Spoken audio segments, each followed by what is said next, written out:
All right, man, ladies and gentlemen, we are live here on YouTube. We are the Real to Sports Podcast, and welcome to another episode of the Real to Sports Talk Show, your destination for live, in-depth NFL talking and predictions. So sports fans around the world, get ready for one of the most realest podcasts on YouTube. Get ready for the Real to Sports Podcast.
All right, man. Thank you guys for being here with us on this Saturday afternoon.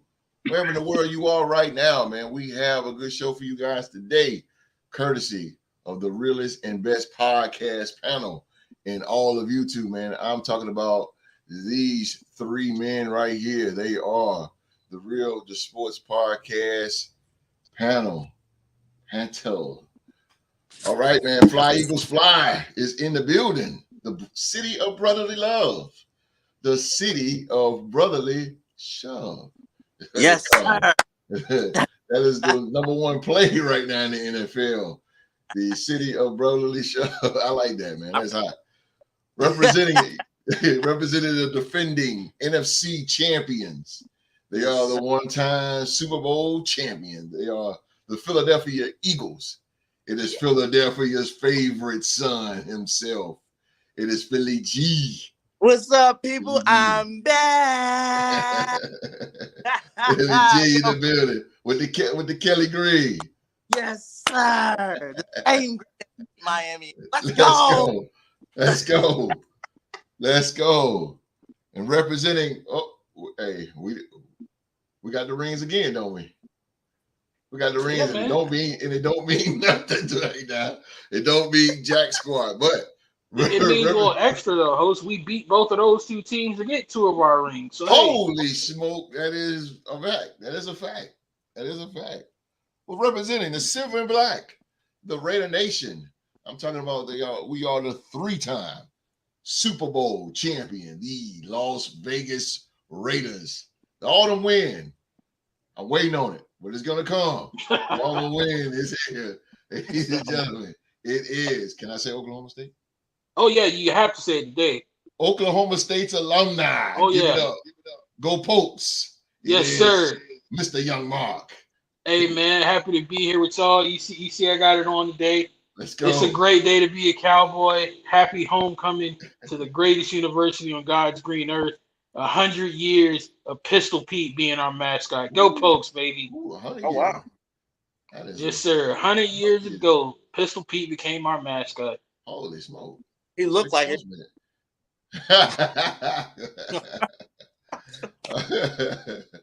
Yeah, definitely. Last, but definitely not least, ladies and gentlemen, the OG. And ladies and gentlemen, he is too hot to handle, and he is too cold to hold. And he represents the defending NFC North Division champion. I'm talking about those mighty Minnesota Vikings. He is the legend, the legendary Q-Dog. Yes, sir. I'm glad and happy to be with y'all today.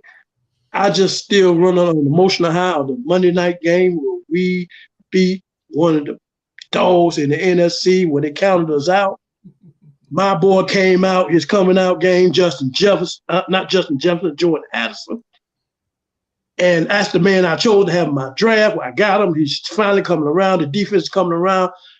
We're back. We still got some things to work, but we're back. Sojo, I got to see you today, baby. Come up in the live chat. Don't hide from me, baby. I need to talk to you. I got to get that horn in there, boy. We ready. Let's go. Let's get this thing started. Ooh. Let's go. Hey, Yes, is it too early to say this? Purple people eaters making a comeback? Purple people eaters. Whoa. Yes, Whoa. sir. You talking about reaching in the bag, boy. Whoa. Yes, sir. We're going back to the 70s, baby. Purple people Yeah. eaters. Come on back to the 70s, Q Dog.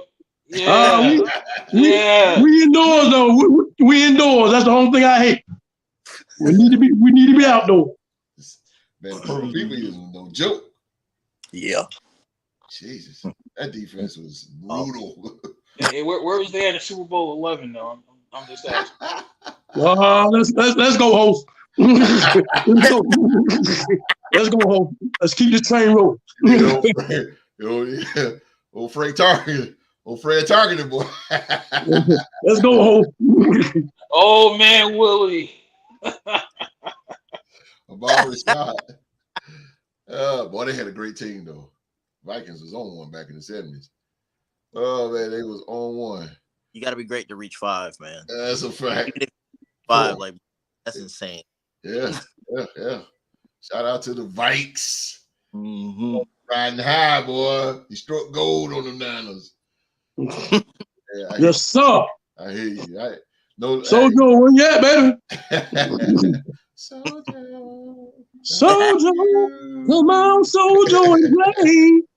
Come on, play, Sojo. Come on, Sojo. Come on, Sojo. Get on in here. The Sweet Baby Ray, or you want some Texas Pete?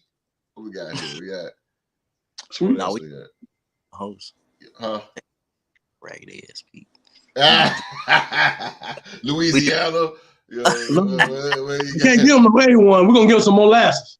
That's what we're gonna give them. Oh, yeah. Okay. A little sweet. Yeah. Sweet, tangy. Okay. Sticking his throat up a little bit. Yeah, because that crow is hard to digest sometimes. Yes, it is. It is. It's hard to digest. Come on, Sojo. Come on. Where you at? Get in the live chat. You gotta love it, man. You gotta love It it. is so. You gotta love it, man. Sojo, you watching this, man? Get up in here. Come He on, probably get. just watching it yet. He's who? He probably watching, just hasn't commented yet. Yeah, he probably like, nah, I ain't saying jack. That crow, man, I'm telling you, it's hard to digest. I'm gonna say it on the count of 3. Everybody say Sojo. 1, 2, 3. Oh, yeah, Sojo. like Bloody Where you Mary. at, baby? Like Bloody Mary right there.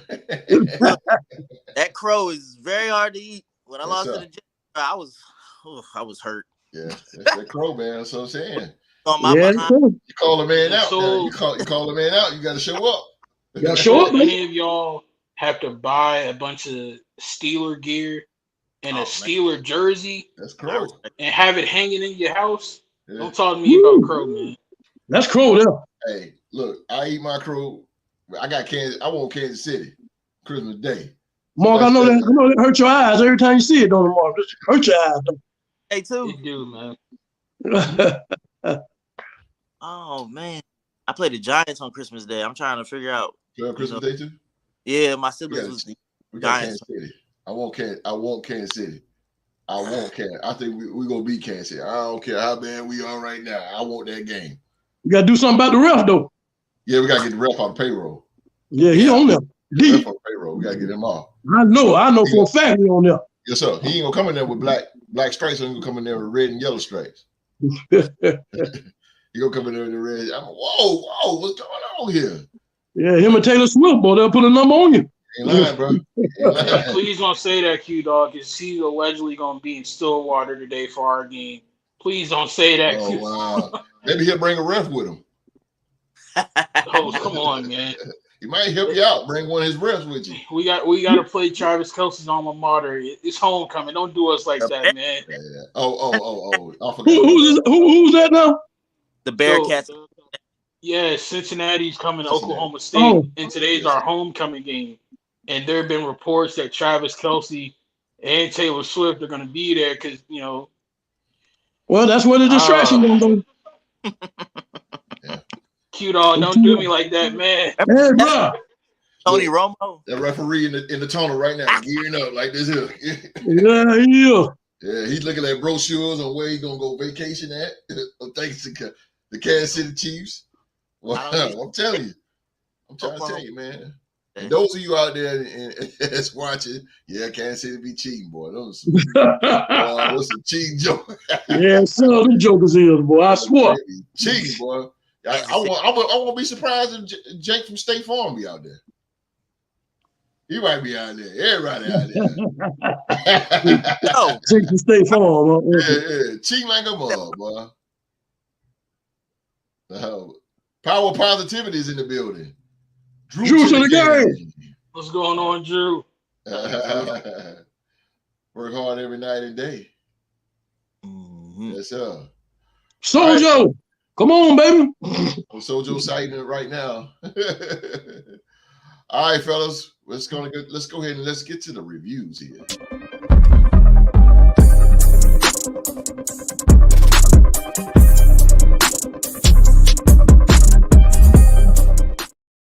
Oh, forgot to shout out all 24 countries around the world that is watching the Real Sports Podcast, watching what we do, what we love to do, and that is talk sports, preferably football. So thank you guys for watching.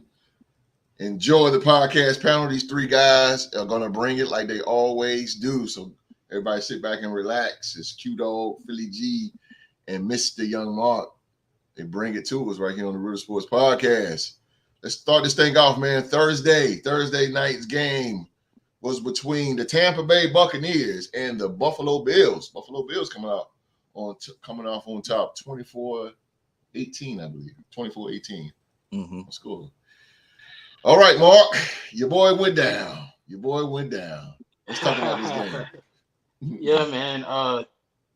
It was a very competitive game. There were a couple points in it early on where I was thinking, all right, Buffalo's got a sizable lead. You know, they're about to pull away from them in the second half, and they never really could get fully away from them.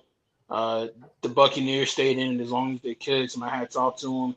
Mm-hmm. But, you know, if you've been watching the Real to Sports Podcast, you know, for any length of time, you know host has been saying this for God knows how long, and he's right every single time he says it. You have to have some dogs in your team to win. And right now on the offensive side of the ball, the only dog that the Buccaneers have is Baker Mayfield. Mike Evans, I guess he just ran out of gas. He's disappeared. Nobody on that offense really scares you or makes you think twice about him. Chris Godwin was doing his best to step up and make some plays, so my hat's off to him. But Tampa, I think they're headed in a good direction with Baker at quarterback and with Todd Bowles as head coach. The defense definitely kept them alive in that game, but they got to get some dogs on offense, either in free agency or in the draft, and then they'll be all right. I agree. I'm gonna go But there. above all else, the host is right. You have to. Yeah. I don't know if you see my eyebrow go up like The Rock. What? Holy smoke! Philly G. All right, Bucks in the Bills. Well, I had to watch this game because in fantasy I have Rashad White. Oh, okay. Yeah, by the way, but not what the conversation's about. Okay. But I got out of that game. Yeah, I have to agree with Mark. Tampa Bay's going in the right direction. It's just that they're missing something. And I honestly believe that they do have a dog in the backfield, like I said, Rashad White. That's why I got him. Got to use him a little bit more than you have, but they need like another receiver or something. Because Mike Evans, man, there was a time where people played the Tampa Bay Buccaneers and Mike Evans was like their main focus. Now it's just more so of getting after Baker Mayfield. If I get after Baker, you know, that cuts him out. Or if you put a good defender on Mike Evans or whatever. You got Chris Godwin back now. Godwin, what? He had a touchdown, right? Yeah, he did. Got a touchdown. Boom. You lost by 6 points. So I would say for the Bucks, keep your head up and look forward to the future. As far as the Bills in this game, that was quite concerning, bro. You had a good lead at one point, wasn't it? It was 10-0. Yeah. It was. Mm-hmm. And in a blink of an eye, it was 10-10. Mhm. So, but good game, in my opinion. Very good game. Better than the games that we got last year on Thursday night. So, You ain't um, kidding. yeah, You ain't but kidding. that's what I got out of it. Host like two teams, they're going in a good direction, and Bucks are up, and Bills they just need to get their defense right. Oh, well, I'm gonna go there in a second. Stay ahead. I'm gonna go there in a second now. OG. Well, what I got out of this game is pretty much, what my fellow podcast members are saying. I really feel like, yeah, Baker Mayfield, he needs some help. He don't have no dogs. At one point, Mike Evans was considered a dog, but he has declined to like a mediocre receiver. And he's not dominant every week, like a real dog. And so, if he had one pair beside him, maybe good running there. Something my offensive attack that they can have, but he just working with what he got. Right. And but they really this with this team, it's all about the defense. Really, Absolutely. The defense keeps them in games, keep them around in games. They just have to score points. Absolutely. So they just got to get out in front of people. Absolutely. Buffalo, yeah, they tend to. They're not. They dominate sometime in some games, but they can be had. We know that the quarterback itself, he's kind of irate, a Brent Favre, a gunner, and he'll give you one every now and then if you hang around. So it's interesting to see how they're going to do going forward. I'm looking at them down the road in the playoffs, and this is a team that has to get to the AFC Championship. They have to. It's imperative that they do because the time is ticking. And these getting into the playoffs kind of one and done, that's getting old. Yeah. Real old. And so they have to get, it's imperative. They have this AFC Championship or bust, Or bust. I'm not saying Super Bowl, but I'm saying AFC, at least AFC Championship. I agree with you. The window is getting smaller. Yeah, it's getting small. Yeah, getting so they have to do that. And like I say, with the Tampa Bay Bucks, I'm looking at they need just better weapons around Baker Mayfield. And instead of him fight, he seems like he fights all the time. He's a fighting quarterback in games, and he don't have nothing to work with. And so, if he gets something to work with, like Mark said, get some top dog receiver. You got to have some dogs, maybe. You got to have them type of dogs. Pull a stake out the ground. Them type of dogs. I agree. So when you get them, they'll be all right. Yeah. I'm going to start with Tampa, what Mark said. You got to have them dogs, man. You got to have them dogs. Mike Evans, I think Mike Evans' time with Tampa is over. If I was Carolina Panthers, I'll be looking at Mike Evans. I will be looking at Mike Evans to go there. He is in a contract here, so. Yeah, I will be trying. If I was Carolina. Yeah. If I was Carolina, I'll be looking at Mike Evans. Vita.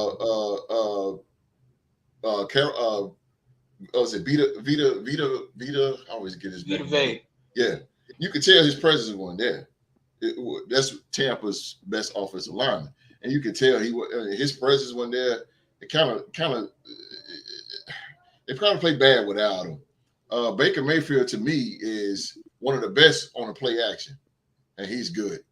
He's good on the play action, man. That boy, he can get that play action down, but he just seems so off without his best offensive lineman. They need dogs. They need dogs big time. They need a running back, and Tampa was always known for having a great running back. I don't know what happened with that. I'm talking about from Allstott to Ward Dunn to Ronald Jones. Jesus Christ. They had everybody left. Kind of like Williams. Yeah. Everybody left. And for Buffalo side, I gotta give it to Sean McDermott, man. He's playing. Leslie Frazier's not there. He's taking a year off, but man, he's calling the good. Sorry, Q. Leslie Frazier. I know, bro. But he's taking a year off. You got good looking wine now. Hey, that's about it for him. But Sean McDermott is playing. He is calling good defensive plays, and I like real quickly. I do like the cover one scheme that they got.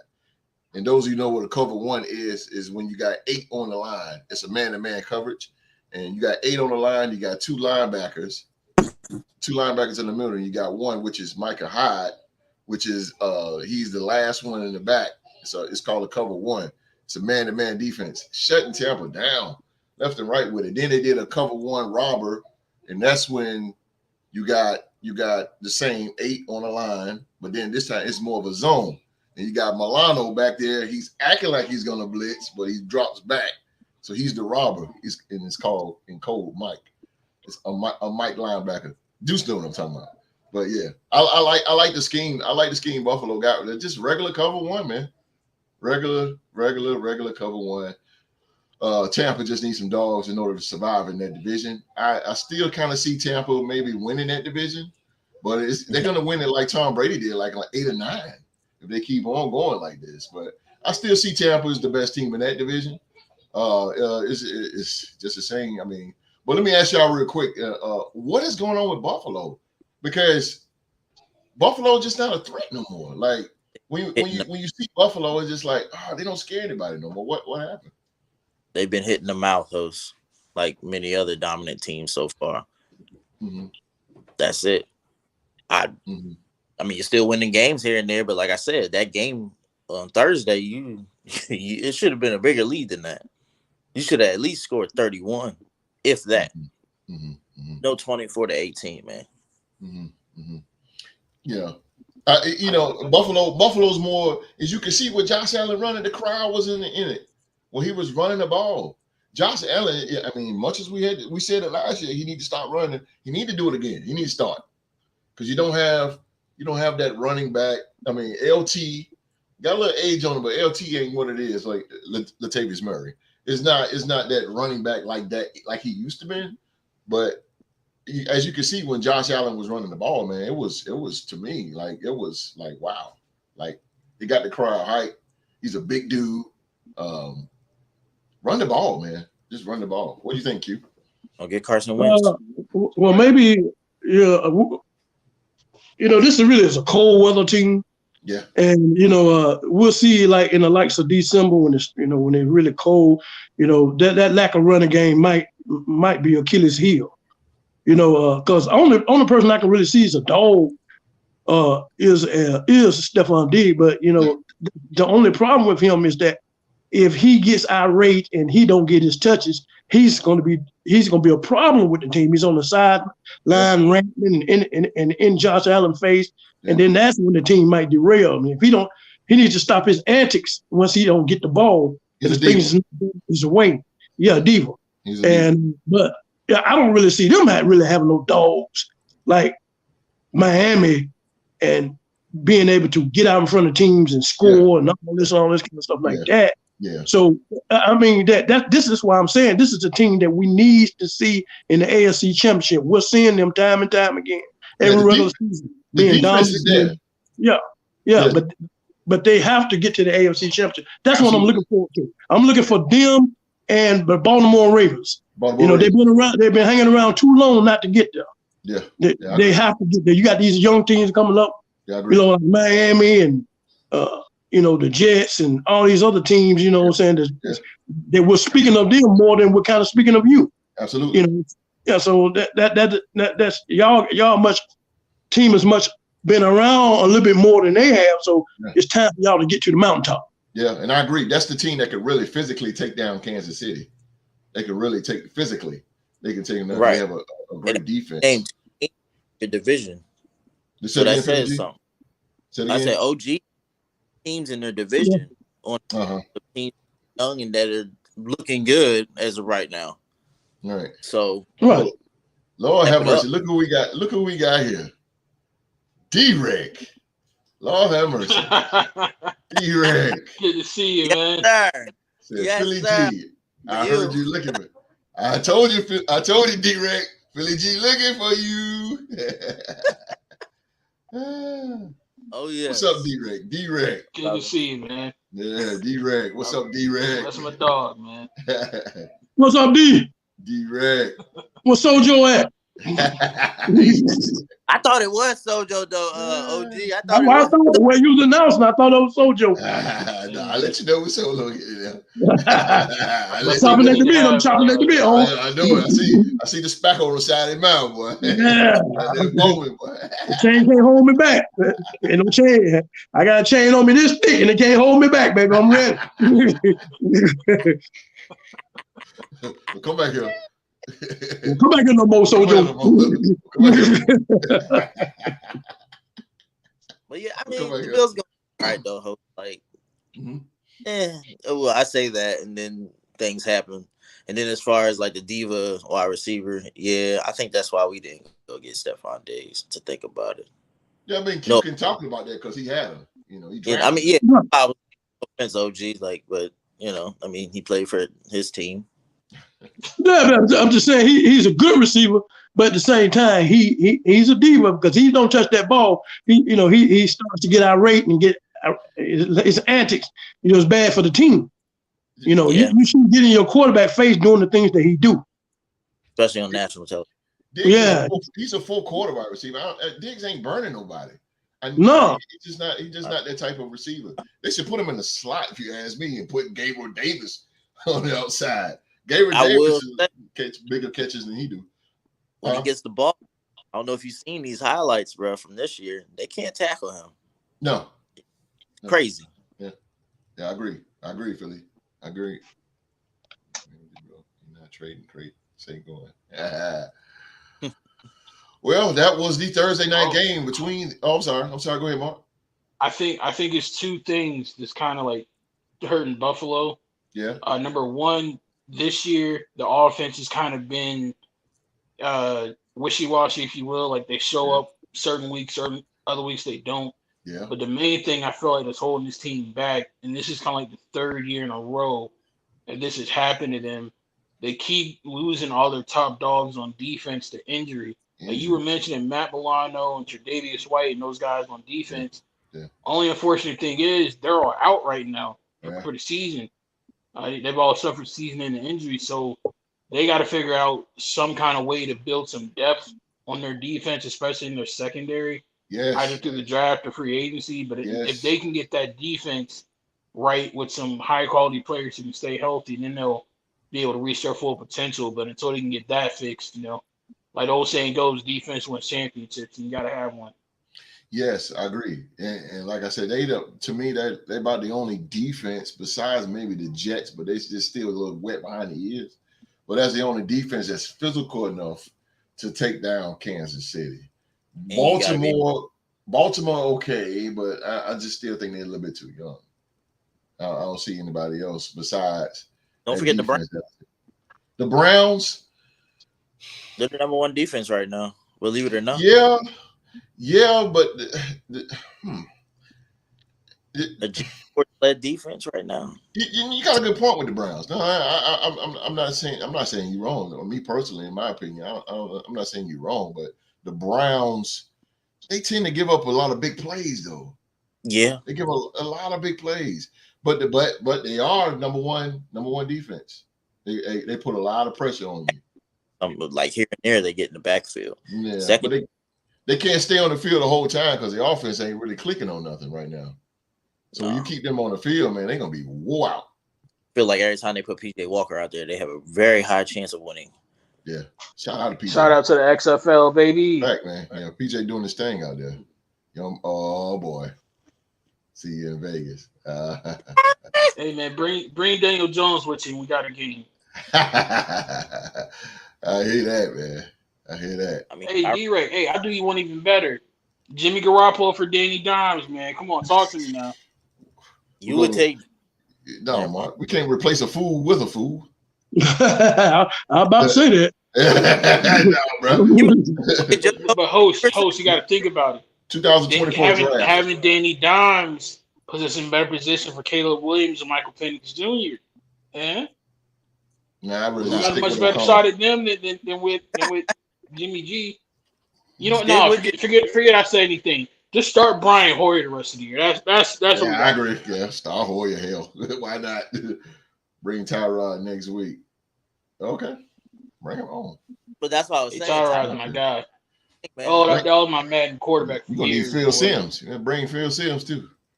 Or Hostetler. Oh no, Lee Haas alone. Haas a Raider. Haas is a Bring Raider, bro. Hey, that's my dude there. Haas a Raider, bro. He did most of his damage with the Raider. He won Super Bowl, of course, with Giants, but hey, it is what it be. It is what it be. But that was Thursday night's game, ladies and gentlemen, between the Tampa Bay Buccaneers and the Buffalo Bills. All right, man, we got predictions. We got predictions coming your way right here.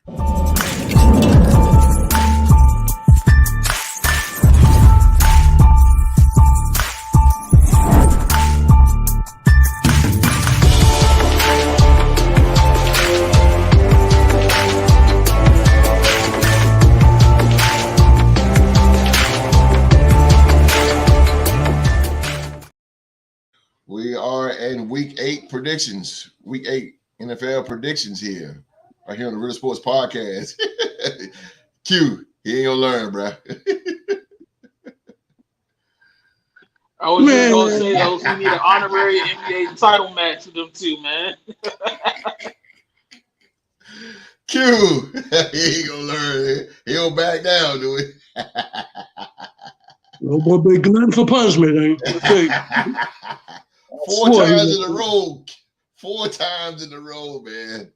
Those It who was don't all know, blowouts. give you a history lesson here with D-Rec and Q-Dog. Boy, way back when on the Real Sports Podcast on Tuesday night, man, them two was going at it. Boy, I tell you, every week, week in and week out, Q versus D-Rec. And D-Rec could not get past Q. It's just that was for the NBA trivia title. That's right. D-Rec, let me tell you something, brother. I love you to death, but leave it alone. I left one of those teeth in your mouth for a reason. I didn't knock them all out. You know, a better man smile with one tooth than none at all. So just enjoy your one tooth and go on in the glory, bro. Just leave it alone, bro. He said you're not gonna get rid of me that easy. Good Lord Almighty, boy. But I think he got OG back in the playoffs last year. Oh, well, yeah, he got him football, but when he come out of the NBA, man, he just could not get over that hump. He just couldn't. Yeah. He couldn't get over NBA. that hump. Shout out to D-Rec, though. D-Rec is a 2-time NBA trivia champion himself.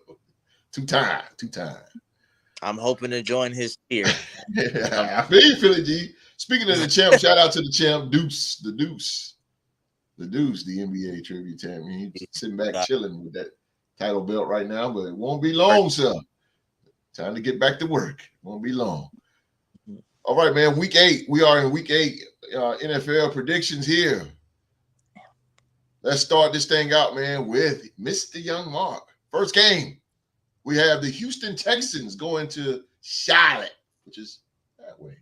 Charlotte, North Carolina, to take on the 0-6 Carolina Panthers, and Mr. Young Mark chose the Houston Texans. Yeah, I'm rolling with D'Amico and them boys. They've consistently been competitive in games all year.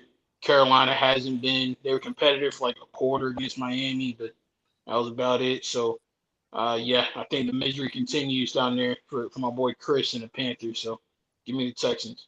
I feel you. 0-7, it's coming. The dog. Well, it's the bout of two rookie quarterbacks. It was really not going to really be a battle because, Houston and C.J. Stroud, he's looking good. Carolina, it's going to be another terrible stick in the L column. So let me go ahead and get Houston, Texas on this one. Yes, sir. Yes, sir. Philly Gizo, the Maverick. No, I'm thinking going Maverick today. Good. But no, not for this pick though, because I'm gonna say Houston Texans, but I will say I'm going out on a limb. Mm-hmm. This will be the last game the Panthers lose. Okay. Coming out of the bye week, out with some fire. They're gonna lose this game, but they're gonna get one. 28-24 Texans. Yeah. But they're gonna take it and be like, we're tired of losing. We're 0-7. Let's start winning. This is gonna be the last. Got something. I think Philly G got something on that. Yeah, I think so. Texas. Yeah, they gonna get one. They slip one in there. Slip one by field goal or something like that. They slip one. I agree, Philly G. You're gonna get one. I agree. All right. Next game, man, we have the Los Angeles Rams. They go to AT&T Stadium to take on the Dallas Cowboys. Mr. Young Mar chose the Rams, getting the win on the road. If Trayvon Diggs, hold on, Philly G, I can't be in alignment with you with picks ever again, bro. That didn't work out for me last time. It didn't. But without having Trayvon Diggs back there, I just feel like it hurts Dallas a lot. Yes. And when you're going up against a team who specializes in passing the football between Cooper Kupp and Puka Nacua, that worries me from that point of view. And from Dallas's offensive line perspective, do you guys have enough up front to stop 99? Because 99 is officially back playing football again. Yes, sir. Yes, sir. Because of those two things, I'm a roll with the Rams. Yeah. You said a lot right there. He is back, and boy, he's pushing. He is pushing. The dog. Oh man. You're right. I'm not really the Cowboys, they're a good team, but it's starting to there's a lot of question marks going on with this team. It is. Rams, they're doing pretty good. I like to see them run the ball more. Puka, what's his name? Puka Nacua, what's his name? You're right. Puka Nacua. Yeah. Puka Nacua. Puka Nacua. I mean, he's catching the ball all over the place, but I'm still going my boy for Rookie of the Year, Just Nassib. That being said, let me take that back away. With them moving, I'm gonna take the Rams and the upset on this one. Give me the Rams. Rams it is. Okay. This is definitely going through the motion here. All right. Philly G. I think I know where you're going, but for the record. Rams. Puka Nacua and Cooper Kupp were going to be too much for him. Like Mark had mentioned, Trayvon Diggs, Roll Tide.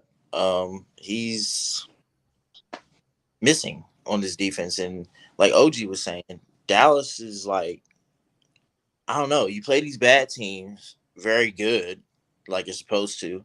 But when it comes to we definitely will. But anyway, when it games kind of like this one, host, you're at home. I don't see the Cowboys doing much. And right. The Rams getting a big lead, and Dak can't come back from that. At least 3 picks from the game. Absolutely. Yeah. And Aaron Donald's going to have Aaron Donald is on one. Like Mark said, man, he's back. He is back, boy. He's pushing. Last time, Mark. So it's like he just reinvented himself in a weight room or something, dude. I mean, oh man, good Lord. He's back. Big dude. All right. Oh boy. Next game. One of the biggest rivals in NFL history. I'm talking about an NFC North Division game between the Minnesota Vikings and the Green Bay Packers. It is going down in Lambeau Field. The Vikings and the Packers. Start this thing off with Mr. Young Mark. He chose the purple and gold Minnesota Vikings. Yeah.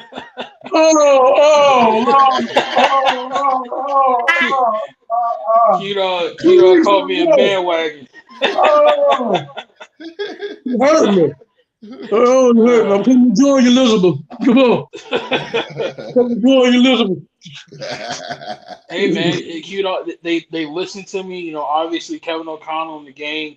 They're big fans of the Real to Sports podcast because I told them you get number 3 involved, you're going to start winning ball games. Look what they've done the last couple of weeks. They got number 3 involved. They're winning some games. So I think the trend continues this week. I got Minnesota getting a win. Jordan Love, I've been watching the film on him. I don't think he's as bad as people are making him out to be, but I am starting to look at their head coach, Matt LaFleur. I'm starting to look at him a little bit because from what I'm seeing offensively, man, like the alignment of the receivers, the way the plays are being executed on the field, it's just not looking right. So I hope they can get it turned around for Jordan Love's sake. But I think Kevin O'Connell and the Vikings got, they're reinvigorated in that locker room. And I think they're going to come out and beat Green Bay. Mm-hmm, mm-hmm, mm-hmm. Jesus. Well said, sir. Well said. Well said. Well said. Philly G, the Vikings or the Packers? Divisional games are hard. Very. I'm going with the Packers. Whoa, Green Bay it is. Y'all split Green this series Bay. wins at home. I know y'all just beat the 49ers. Y'all going to be high off on that, and it's going to be a good game, but I think this is the perfect game for Jordan Love and that offense to get it together. And as far as defense, stop Addison and get after Kirk Cousins. Simple. It's going to be a hard task, but it's simple. Man, it's going to be very hard because Green Bay don't have any pass rushes like that. Well, yeah, Kenny Clark, Preston Smith. Yeah, that's about it. Nobody's hurt. No, nobody's hurt. So they still got Savage, and they still got I think Jair Alexander might be out. Okay. Mark, I'm on it. 1 second. It might no be, matter what Mark comes up with, 28-21 Packers. Damn. It got to be close because Minnesota is just a one possessional. If they do lose, it's always under 7 points at least. On Monday. But I gotta stay on that side right now. I got you. Okay. The dog. You are going to Lambeau. You have been there millions of times. You have seen this rival for years and years and years. You have seen this rival. What does it have to take for you guys to go into Lambeau and get the job done and get this train keep it rolling? Well, it's the first time we're going to Lambeau not facing Aaron Rodgers. That's very true. So it's all going. We keep mentioning Jordan Love. He is the key. But here's the problem. He has Brian Flores and his defensive scheme. These defensive schemes seems to rattle young quarterbacks. They never seen nothing like this before. Mm-hmm. The way he moved people around in chess pieces, they don't know where this and that. A lot of young quarterbacks ain't seen. It takes veteran quarterbacks to manipulate a defense like the way Brian Flores. So he's going to have problems. Yeah. He's facing the number one pass rusher in the league, the dog, Danielle Hunter. Okay. So he's coming. He's the league in sacks or something like that, right? Yeah, he's leading the league. Yeah. So he's leading the league in sacks. Danielle Hunter will be coming. He will be looking at this young quarterback with this defense. The way Brian Flores is moving these players around is going to frustrate him. Okay, he's the key. We rattle him. Jordan Love. To me, he's a playmaker. Not just a receiver, he's a playmaker. It's a difference. Mm-hmm. He makes plays. Mm-hmm. He shows time and time again. That's what he does. He's a playmaker. Mark says there's no injury, so Jair will be there. But let me ask you this, Q, because you did say he's a playmaker, which he is. So do you line him up on the outside, or you continue to put him in the slot? What I prefer him to do is Brian. If Kevin O'Connell, if you're listening, I prefer you to do like Miami do with Tyreek Hill. Put him in motion. Let that speed get them running first. Gotcha. Put him in motion, and then once he gets when the ball is hiking, that speed is coming. He's up on your heels and he's moving. So that's what I would like him to do. Not all the time, but in certain plays, get that speed in motion, man. I know. Because you cannot deal with it once it hits you, and he's up to full speed, and you are not. Yeah, he's going to leave you, bar none. Mm-hmm. But that's what I would do, Kevin O'Connell. Utilize him. Then hope Hockenson can have another great game like he did Monday night. Then we counting on our left tackle, Christian Darrisaw, the number one left tackle in the league. Shut down Nick Bosa, non-existent. and O'Neal on the other end. You know, this offensive line is coming around. You know, so we're starting to get solidified this offense. Got our center back, but we need to put Cam Akers in. They need to give him the keys to the car. They have to. I like Alexander Mattison, but Cam Akers is a better back, better vision. He hits the hole fast. We need to give him more touches, huh? He need to be more. To me, he's more East-West guy, not North-South. It's just not working when he try to run up through the holes. What I'm saying. Now, well, like I said, he hits the holes faster. Yeah, you know, vision. Yeah. Alexander Mattison is just. I mean, I think he can spell you. You know, at a certain time, he just better as a second back. Oh yeah, that's all he's being. He's a bull. He's a bull. Yeah, he's a big back, and you know he's better off in that position. But I think they need to get the keys to Cam Akers. I agree. You know, he needs more touches, and so the offense will be there. We know we play one possession game. That's where we are. That's where we always been. I wish we'd be a little better. This will be a close game, divisional game, like Philly G says. That divisional games are tough. You know, I can't sit here and say it's not about the record when you play divisional game. Yeah, it's about you not liking them, they not liking you, and who plays the better game. But turnovers is the key.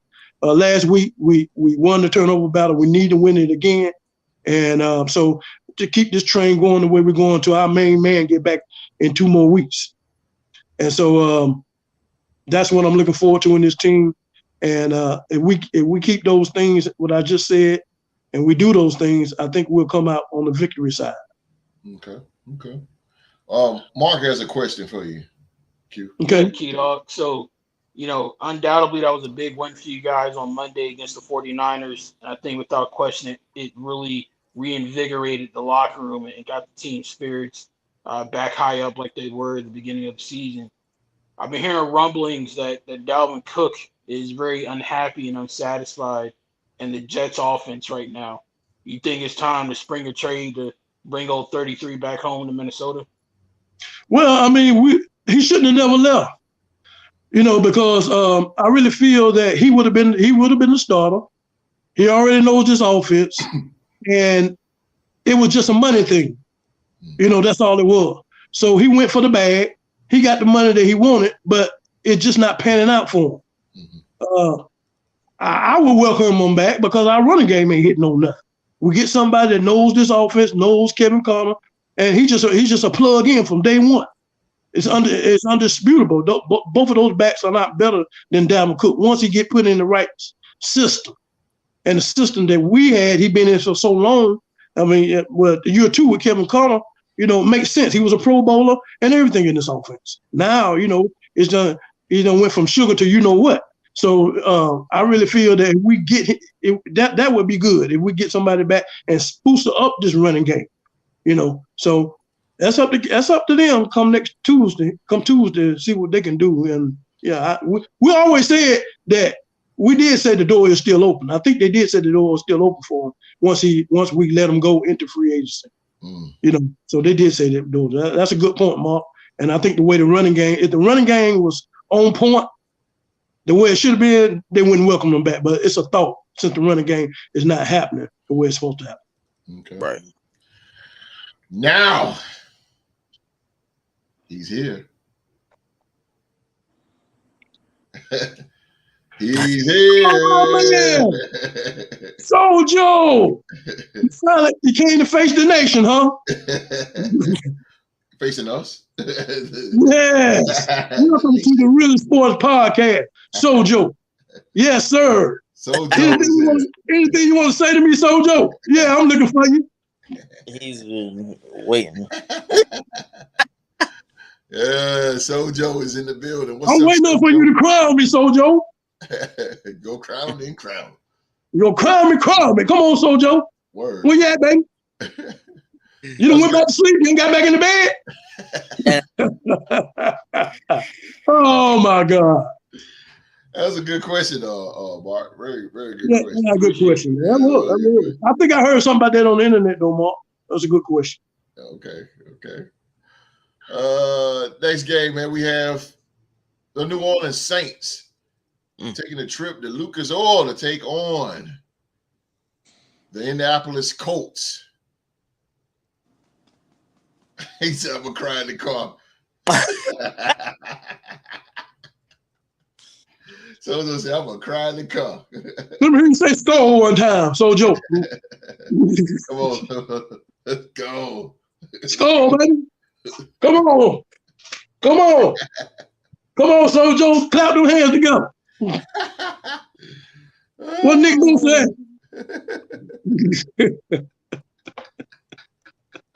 That crew hard to digest, boy.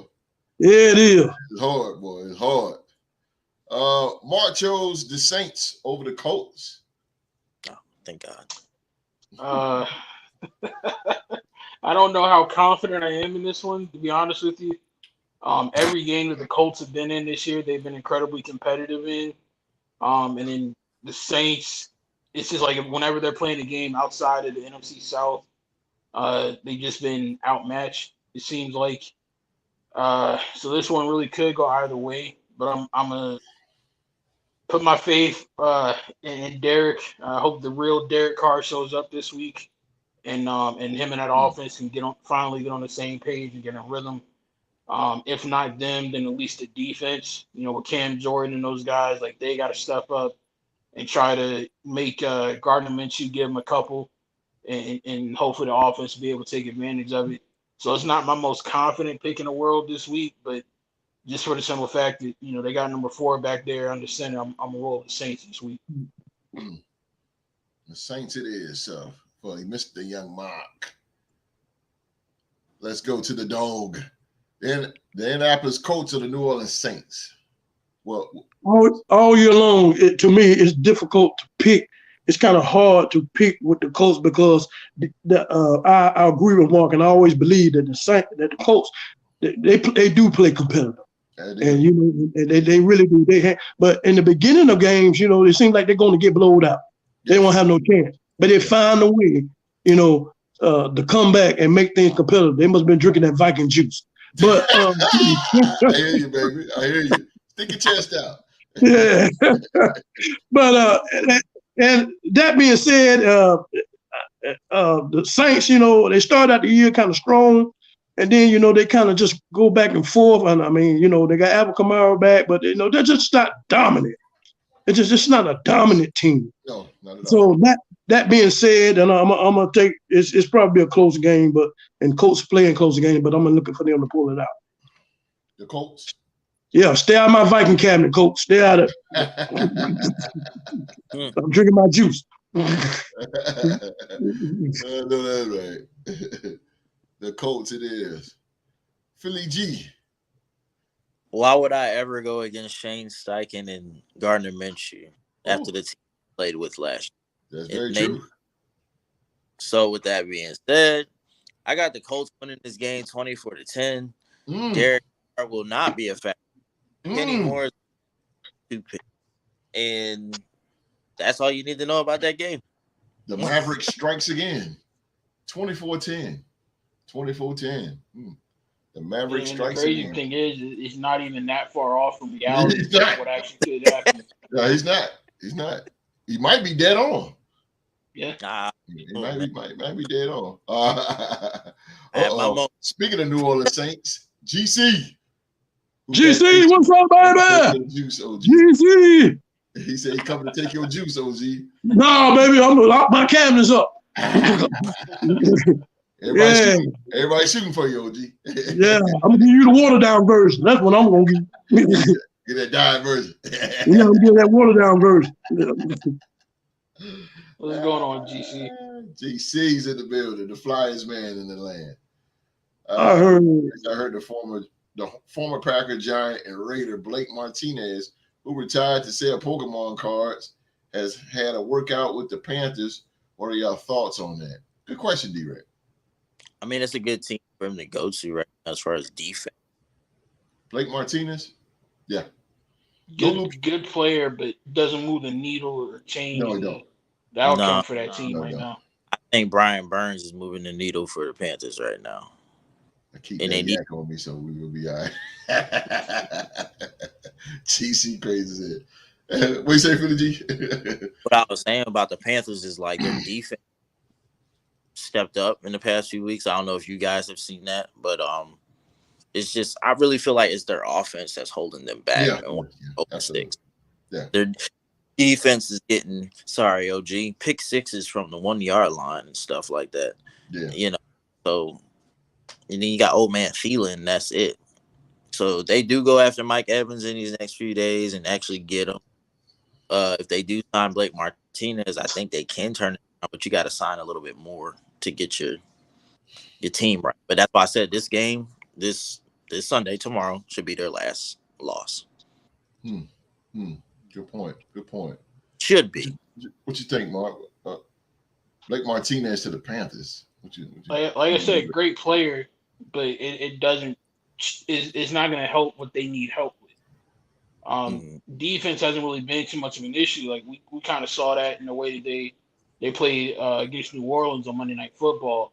Yeah. We saw that again. The week before their bye week when they were up 14-0 on Miami. True. But they're changing play callers this week, so that might help. But just in my humble opinion, I know it's only half a season, but Philly G, I don't think your boy from Alabama was the right pick. I just don't think that was the right move that they needed to make in the draft. I think, like we discussed before, they would have been better off with Anthony Richardson or CJ Stroud, down there in Charlotte. But they gotta roll with it now. They ain't got no other choice. They don't have a first round pick again until 2025. So I don't know about that, Mark. That offensive line is terrible. Anthony Richardson right now. Anthony Richardson is mobile. You know what I'm saying? But he makes some plays with his legs. That would be the problem, though. He would still get injured because of that offensive line. But at the same time, Philly G, I hear what you're saying. If they have Anthony Richardson, that means they don't have to trade up with Chicago to go get Bryce Young. If they don't trade up, they have extra draft picks that they can use to possibly build up their offensive line or to get some skill players. Yeah. But now they kind of can't because all of their draft picks are in Chicago, and it's incredibly bad if you're a Panthers fan to sit here and be winless. At least when you're that they don't have no control of the draft. None. The Bears have all control. Normally, you at least, if you suck halfway through the season, you at least be able to start optimistically looking at the draft and seeing who you can get, right at the top end of the draft next year. But Carolina can't do that because their number one overall pick belongs to Chicago. That's very true. Thanks to DJ Moore. Richardson. I think that. Still, Yeah, the key word there, though, Sojo, is exciting. If you can build enthusiasm both in your locker room and with your fan base, the quality players will come. My Raiders are a case in point of that. When Derek Carr and Amari Cooper brought some enthusiasm and excitement to the offense and to the team in 2015 with Khalil Mack. 2016, all the big name free agents want to become a Raider. So that excitement goes a long way, believe it or not. Yep. But how DC just said, you can't expect the quarterback to play when you can't protect it. Can't protect him. So some quarterbacks can. I mean, Joe Burrow had no offensive line and got to the playoffs. Oh, hell yeah. There's been a lot of quarterbacks that but very few. Very few. Very few. Very, very few. That has made it with a sorry offensive line. What you say, Philly? It's just he's not. I will admit he's not bringing the excitement that he needs to. He's too calm. He's still the same old Bryce Young that he was at Alabama. He's calm. He needs to get more exciting. But the only person that he can throw to right now is old man Thielen. And then you got a backfield with that sorry behind running back, Miles Sanders, who is just not playing. Seems to me who all he throw it to is the leader in receptions is the sideline. That's all I see him doing. And then Terrace Marshall. Where's Terrace Marshall been? Like I said, once again, should have never traded DJ Moore. That was your first mistake. That was the only way they were going to get that number one pick. That's the only way. Literally, that's what tipped the scales in their favor because we were trying to go get it. But because they offered DJ Moore, we got outbid. That's why the Bears got the control. Don't forget, Jalen Hurts was a high second-round pick. You could have found something, and you could have got off and help. You're not wrong, but they saw who they wanted, and wanted to make sure they could get him. So they did what they did. They just got to live with it now. Mm-hmm. They gotta wait. You just gotta deal with it. Just gotta deal with it. Sorry, Panthers. Yeah, it's kind of like a double-edged sword. Yeah. You got what you want on one end, but then again, you hurt yourself on another end bad. Yeah, big time. Yeah, so you got to patch up Yeah. all this stuff and you going out getting. Now that's my boy. Don't get me wrong. He'll always be a Viking, and he did wonders for us, Adam Thielen. But he was declining bad. His last 100-yard game was 2 years ago, and for you to give him 3 years, $25 million, I mean that's kind of like he would have been a great complimentary receiver to a big dog. To me, but you make him the number one receiver with the way he was declining, he's going to be the number because he getting more options and he can still play a little bit. So, but he's been thrown to a lot. But if he had a big dog, a number one, then I think the offense would be a little bit more better. But I'm kind of like Philly G, he's too calm. He's not, he can't motivate the team. He's not, he just out. He's just out there just out there. It's not, he's not like he's into it. That's because the reason why is they don't have any dogs. But at the same time, right? Because it does. It does take time, and maybe you thinking maybe he's mentally frustrated on the inside, he's not showing it on the outside. Yeah, it could maybe be, he's mentally frustrated. I would be. Well, why won't he? He should show some frustration though. He should show it. That makes the owners and players around to see that our quarterback is really suffering. He's trying, but you got to take the owner start talking to some players, yelling at players. You need to take that. That's just the Alabama quarterback thing. You see Jalen Hurts? That dude don't. Yeah, he's calm. Jalen Hurts. He don't get rattled for nothing. No, he don't. He don't get rattled. Gotta start. Mac Jones, as bad as he played, he just don't get rattled. It's just the Alabama way.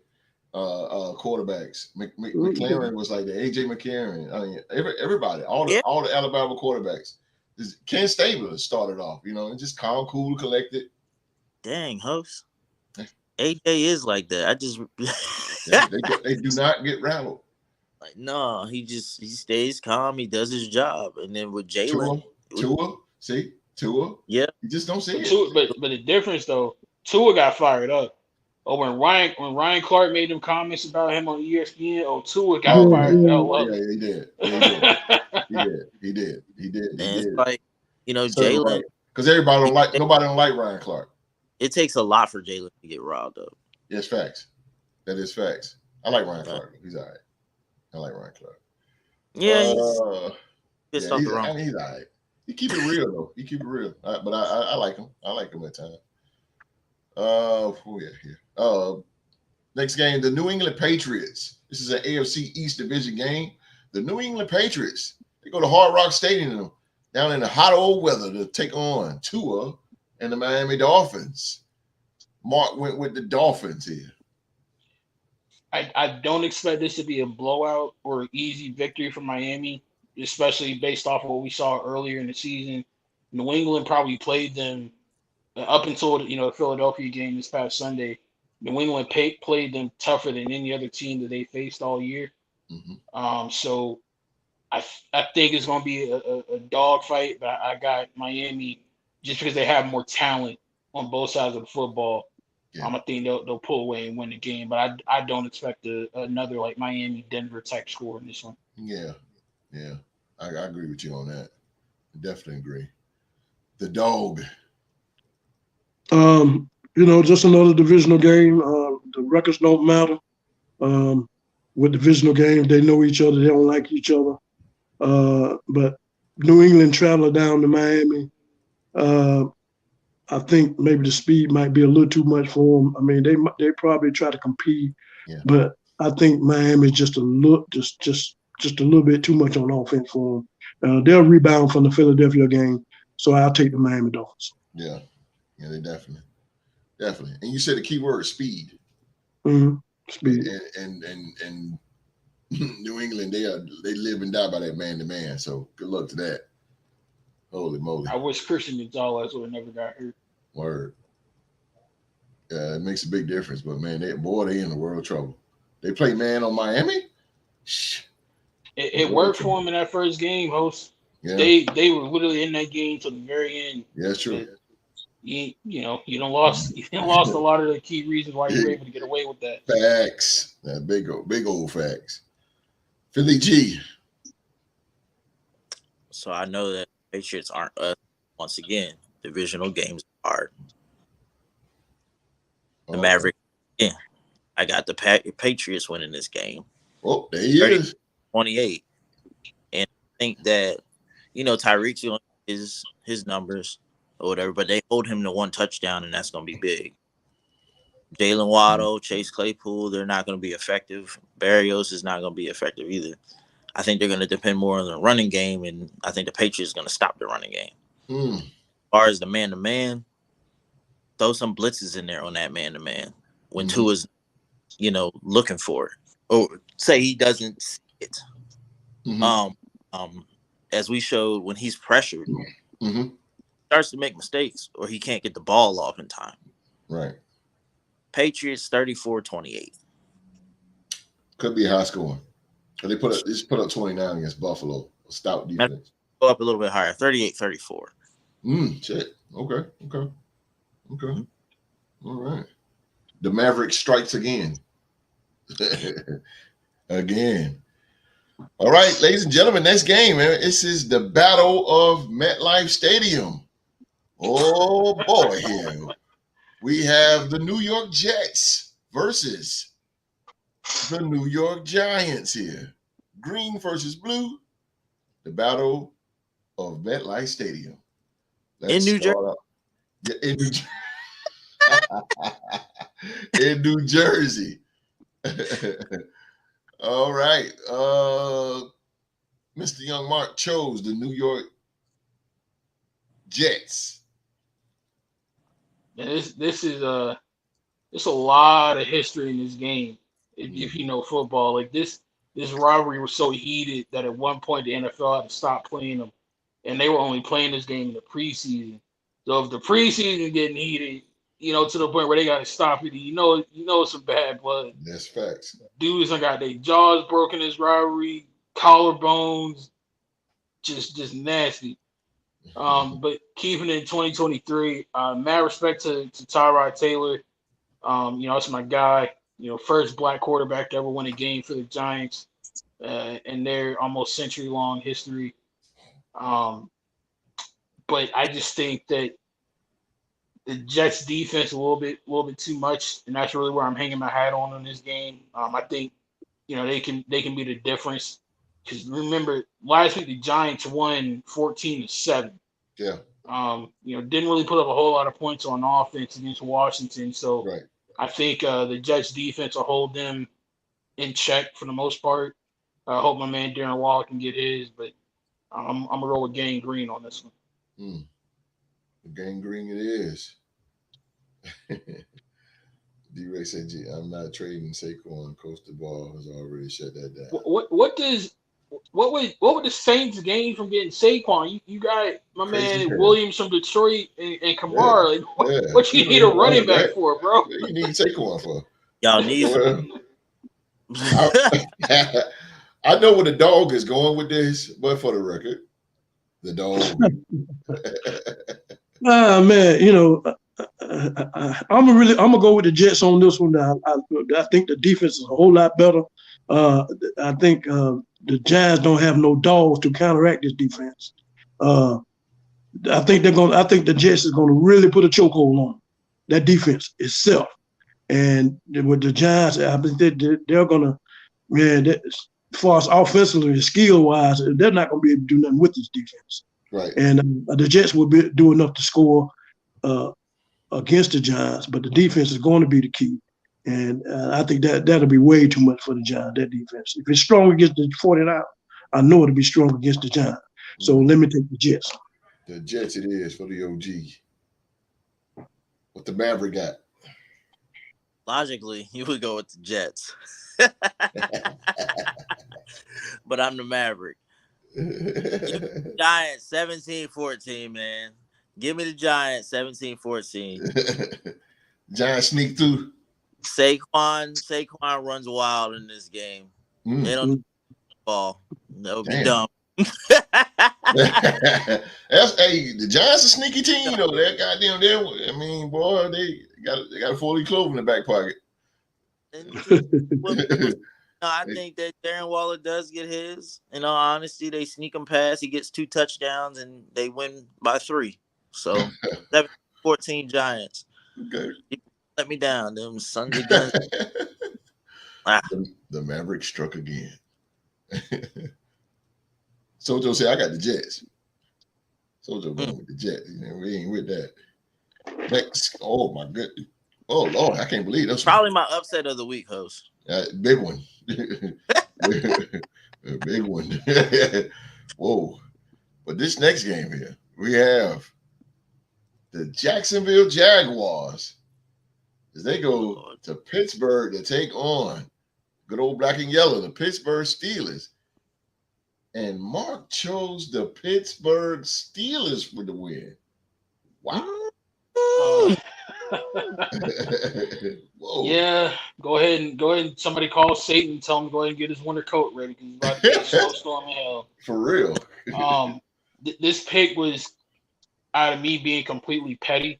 Like I've said before, Oklahoma State's homecoming is this weekend, and me and Philly G had a little discussion online a couple of weeks ago about how he thinks that my man Jaylen Warren is a subpar running back. I ain't gonna use the adjective that he used to describe him, but Philly G called him subpar.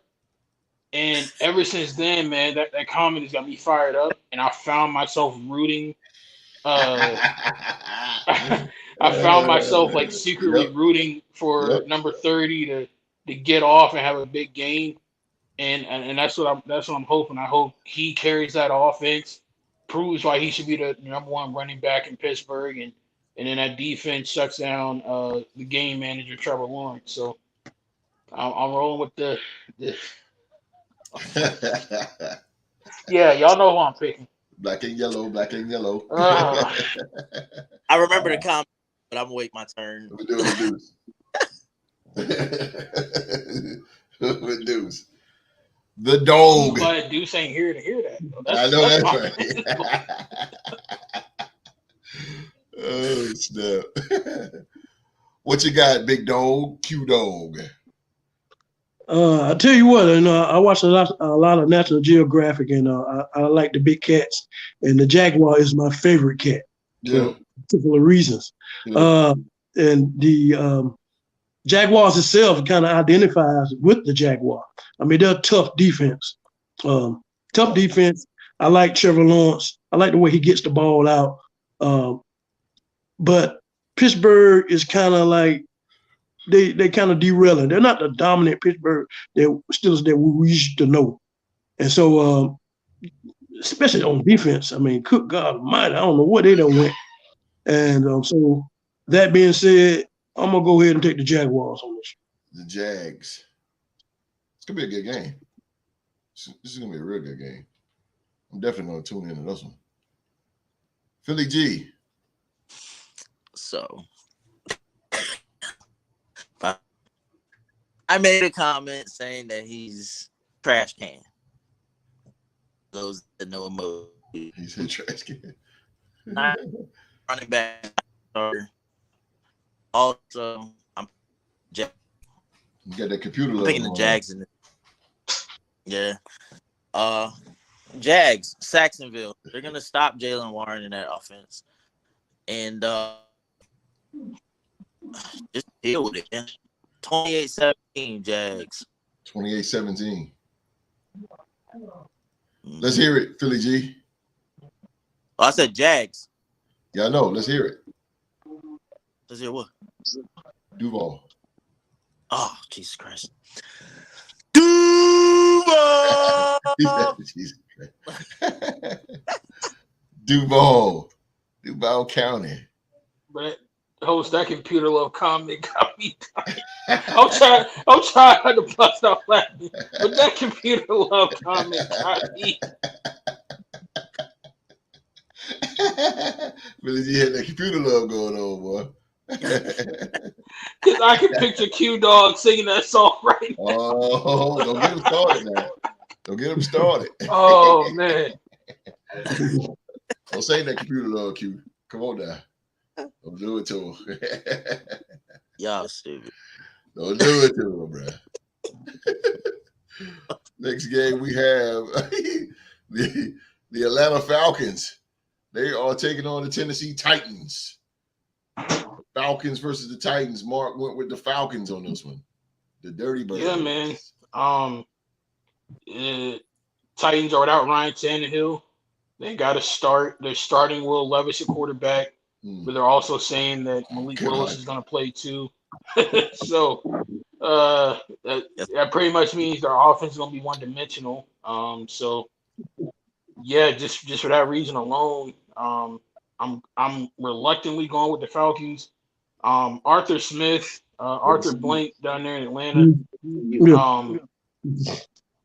I have a question for y'all, man.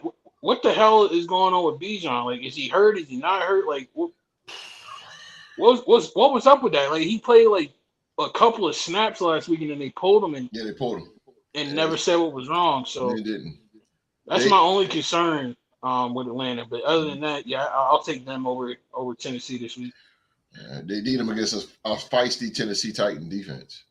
They're gonna definitely. Well, I don't know, man. They traded away their low-key best defensive player this week, so I don't know. You still got DeMeco Autry, right? Yeah, but Kevin Byard won't no joke back there in the backfield. Yeah, Byard was nice. Yeah. Damn. A little tough for him right there. Man. All right, OG. Titans or the Falcons? Well, it's going to be kind of hard to pick here. Yes, sir. No Ryan Tannehill, by the way. I'm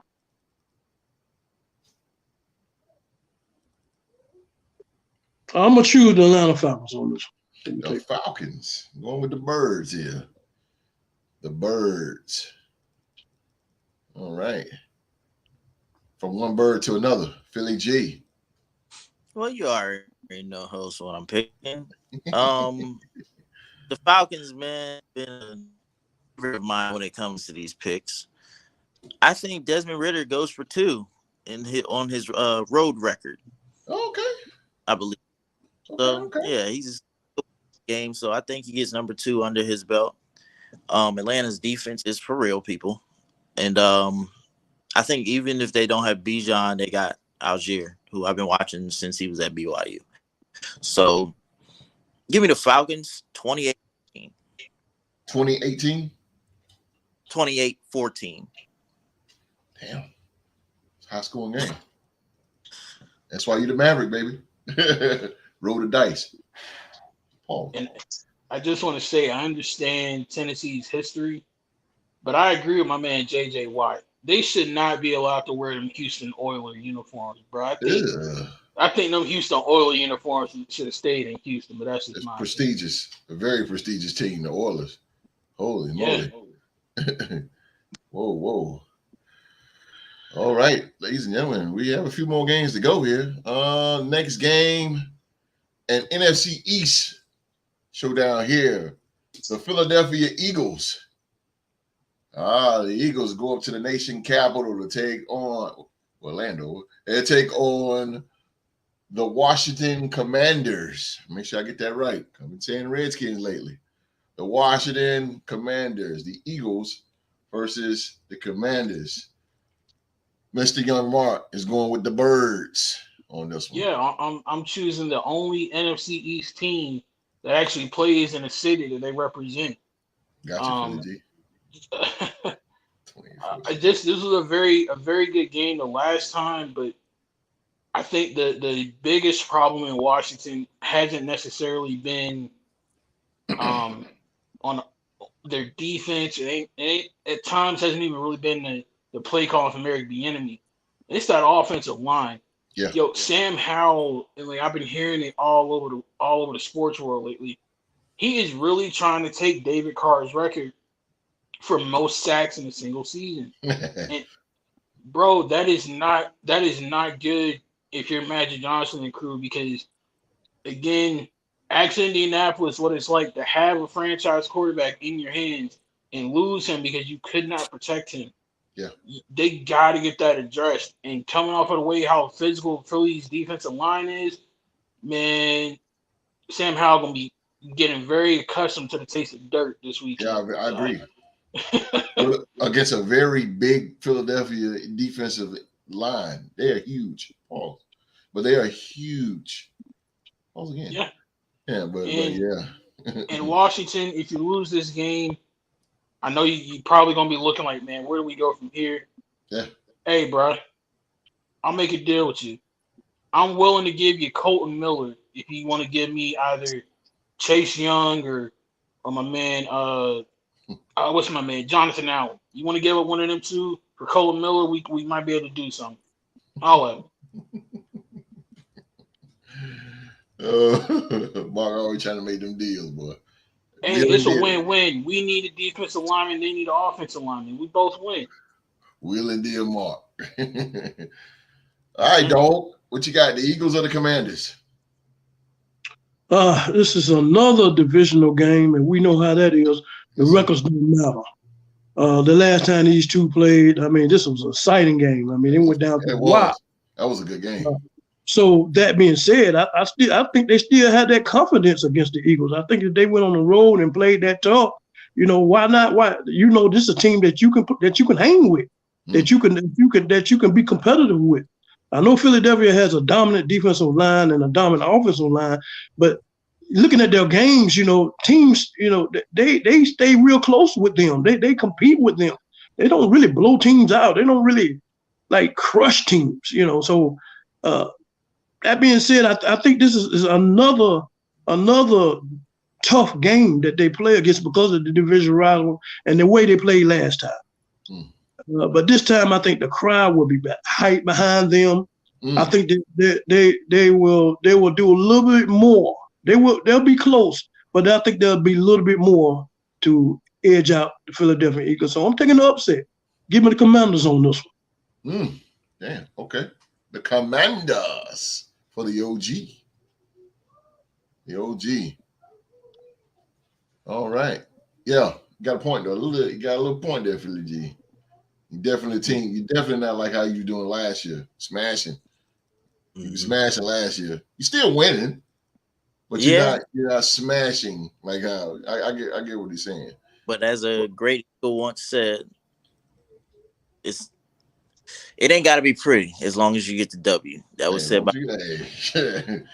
Ain't nothing wrong with that. So I understand that, but I'm saying that you're putting yourself in a position that you can be had. That's what I'm saying. Oh yeah. I understand. We learned that against the Jets.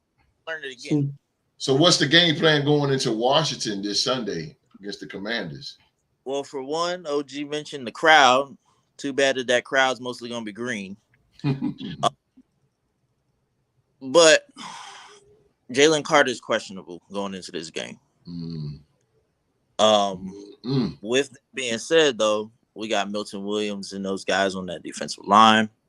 I think we get after Sam Howell. Kevin Byard is going to be big in this game after that big trade we made for him. I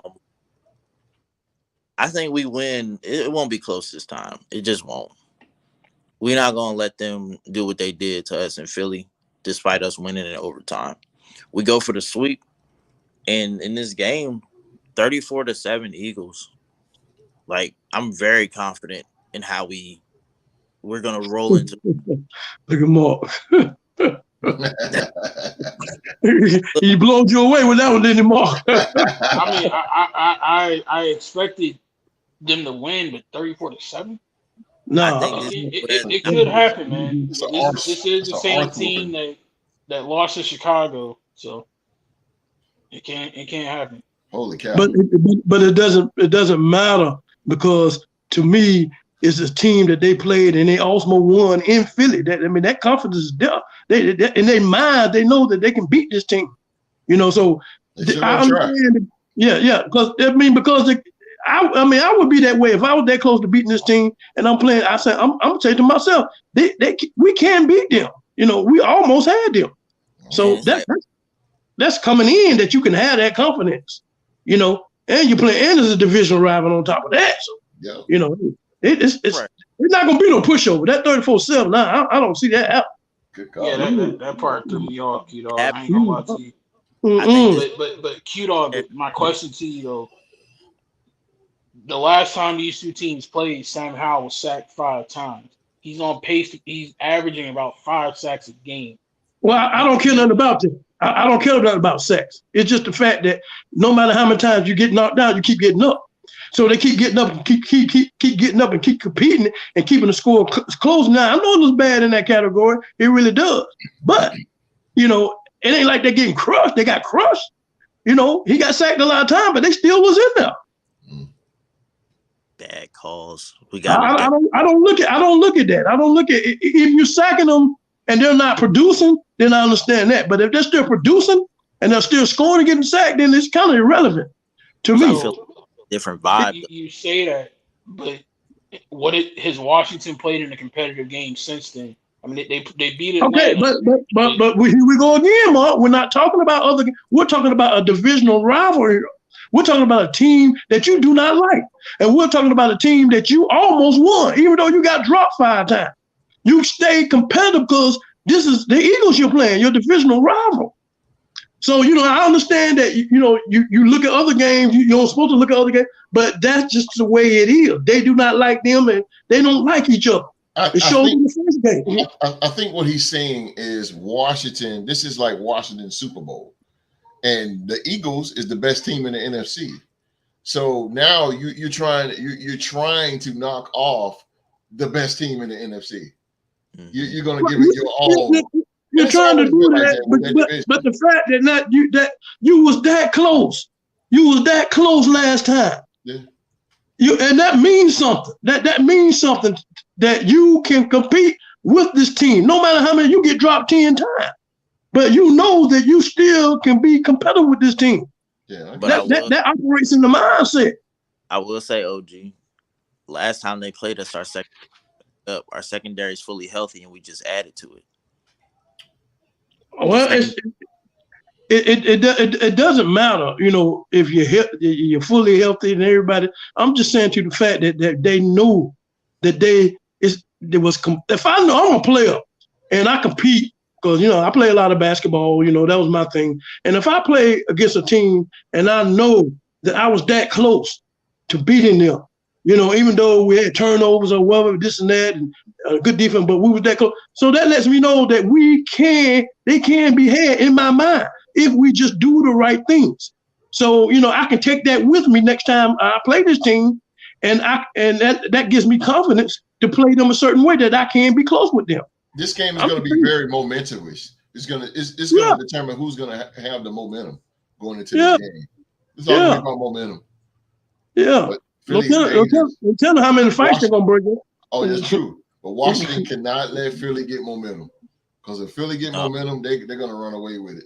Like I said, like as far as the crowd, usually it's green a lot in that stadium. So it's going to be like another game for us. No, it's going to be a good game. Washington gonna bring it now. I'm telling you, they're gonna bring it. Don't sleep on that game. Yeah, they're gonna bring it now. They're gonna bring it. I'll up it. 14, 34-14. They start leading 14-0. Keep the score 7. Keep the score. That's all good. Yeah, keep the 7 up there. All right, Washington's gonna bring it though. They're gonna rattle your boy. I'm telling you the score. Don't be scared now. You know. Then what that man, forget what they said, man. 34-7. They lead 7-0 after the first quarter, and after that, we just steamroll them. There you go. It's all going to be all about momentum. It's going to be all about momentum. Don't get steamrolled now. Don't let it turn around on you. You said about the streaks against the Jets, and the Jets got you. There you go now. Yeah, Philadelphia. Philadelphia. You got to watch that. Streak thing, I was kind of happy in a way that it ended, because it's like, all right, now when we play them, we can just beat their ass. Yeah, you go. You got the heat. You got the heat out for you now. So why not? No, you wasn't happy when that happened. Don't even try that. Don't even try to fake the funk on live, bro. Don't do that. Don't do it. You wasn't happy, Philly G. No. I seen you at Best Buy buying another TV. I seen you. They had Riddle sitting outside with the parking lights on. Yes, sir. Yes, sir. I tell you out there. I That think is you one been there. They had the mallet going to work in the house. I see it, boy. He down I at could the electronic aisle. I seen him. never Got a new remote. type of fan that I am. I could be angry, but I'm not breaking the TV now. Boy, You came close though. Pockets hurting too. You came close. Well, you're a Raider fan, boy. You breaking a lot of TVs, man. Your hand got close to that mallet, then you ready to go to work. I was about to go, You put your safety glasses on, then you were gonna go to work. I threw the hat and You need to watch. You need to watch that game in a straight jacket. That's what you need. You ain't lying, bro. You ain't lying. We're gonna help you for keep you from harming yourself, but put your straight jacket on. Put them got their protective gloves on. Well,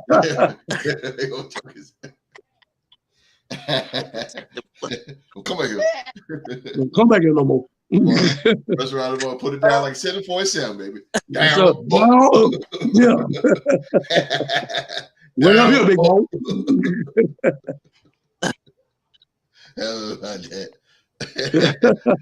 Oh man. Next I can game, see man. Get to the next game. The next game, the Cleveland Browns. They go way west to take on Quest Field, by the way, to take on the Seattle Seahawks. Mark went with the Hawks. This situation in Cleveland is really I'm starting to get frustrated, and I'm not even a Browns fan. But what I don't understand is you're the highest paid player on the team. You've been medically cleared to play, yet you don't want to get back into the game to play. Yeah. That's not a good look for you, Deshaun.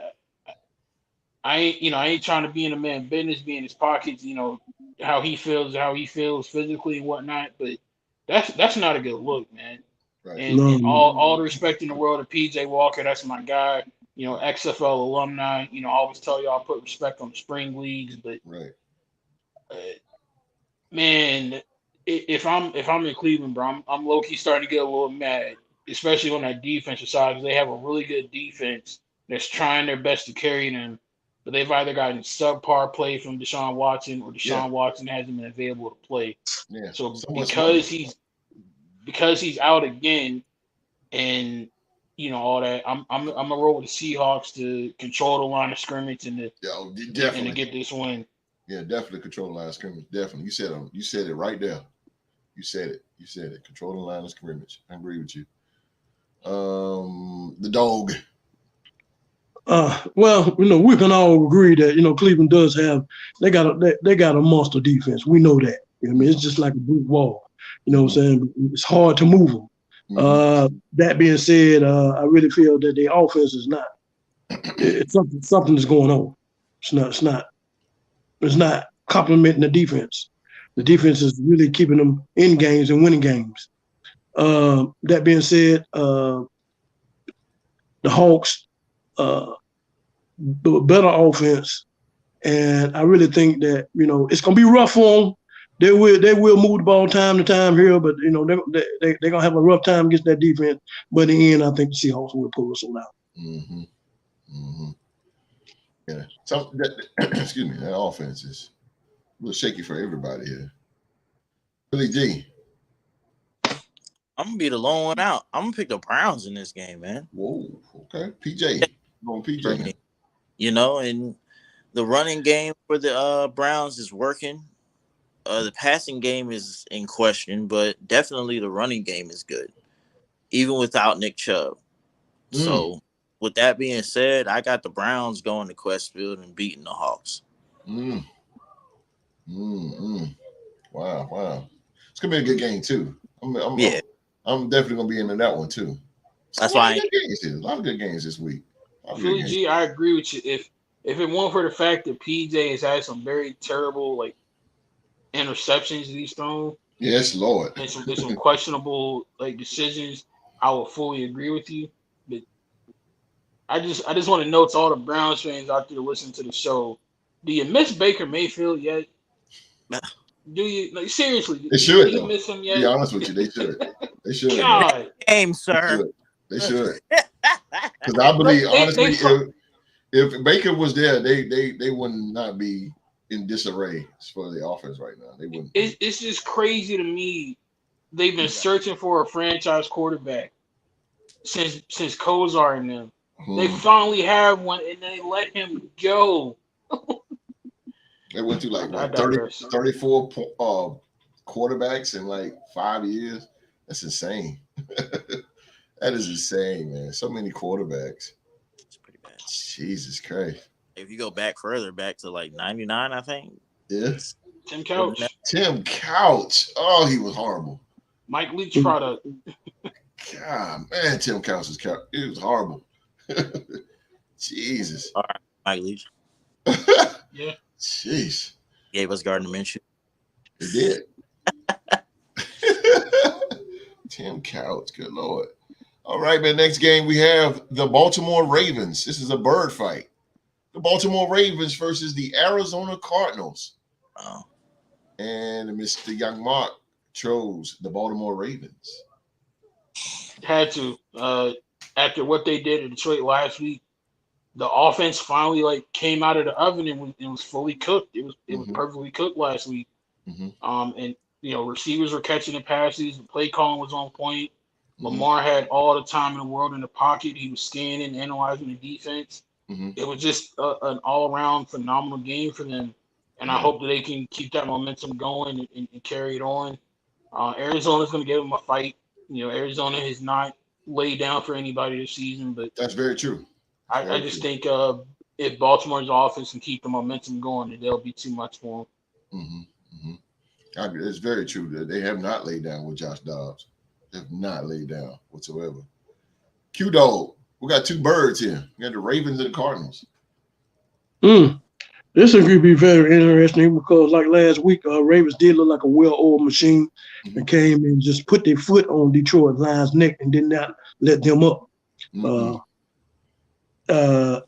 Like you say, Arizona, they're a fighting team. They don't give up.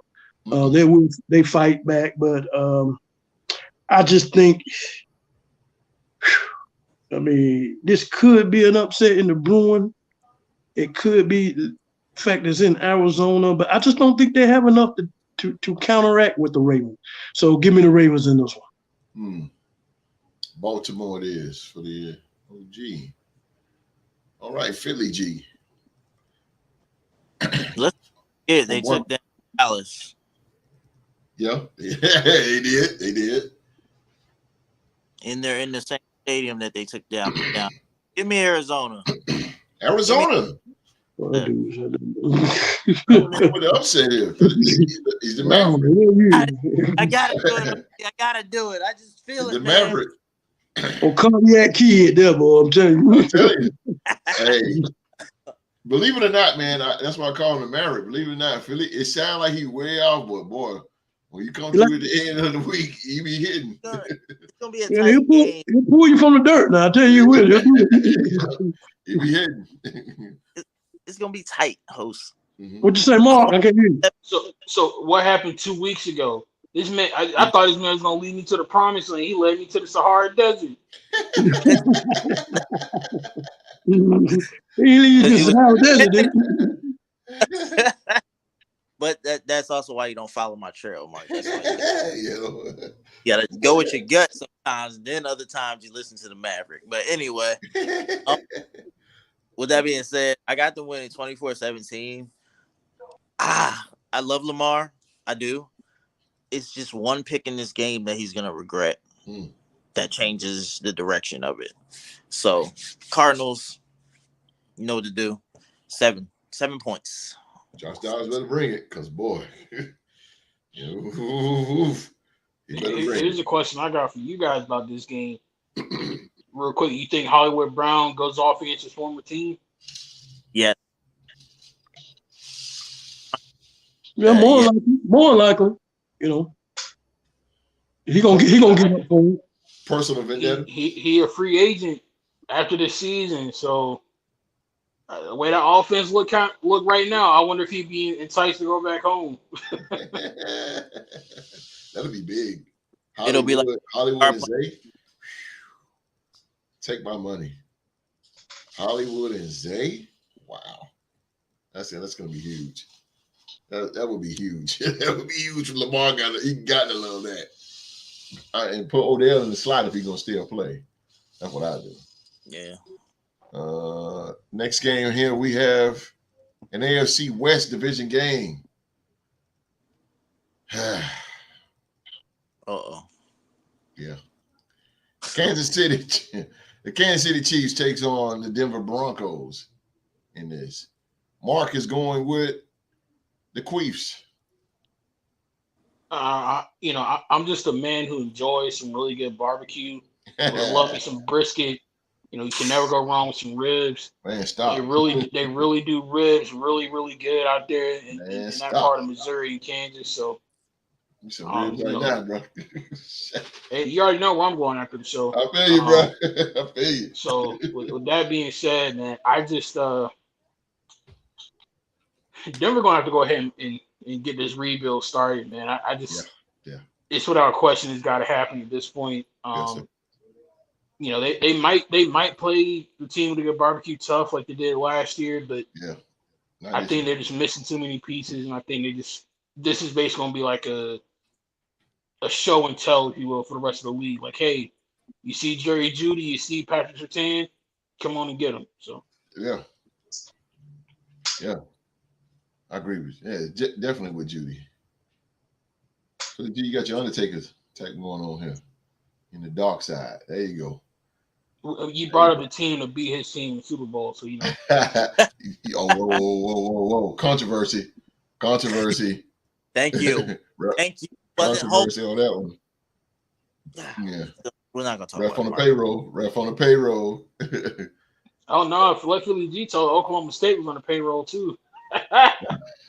When? Because we made the grass and the field was played on, so Yeah. I blame you. I blame you. Starts there.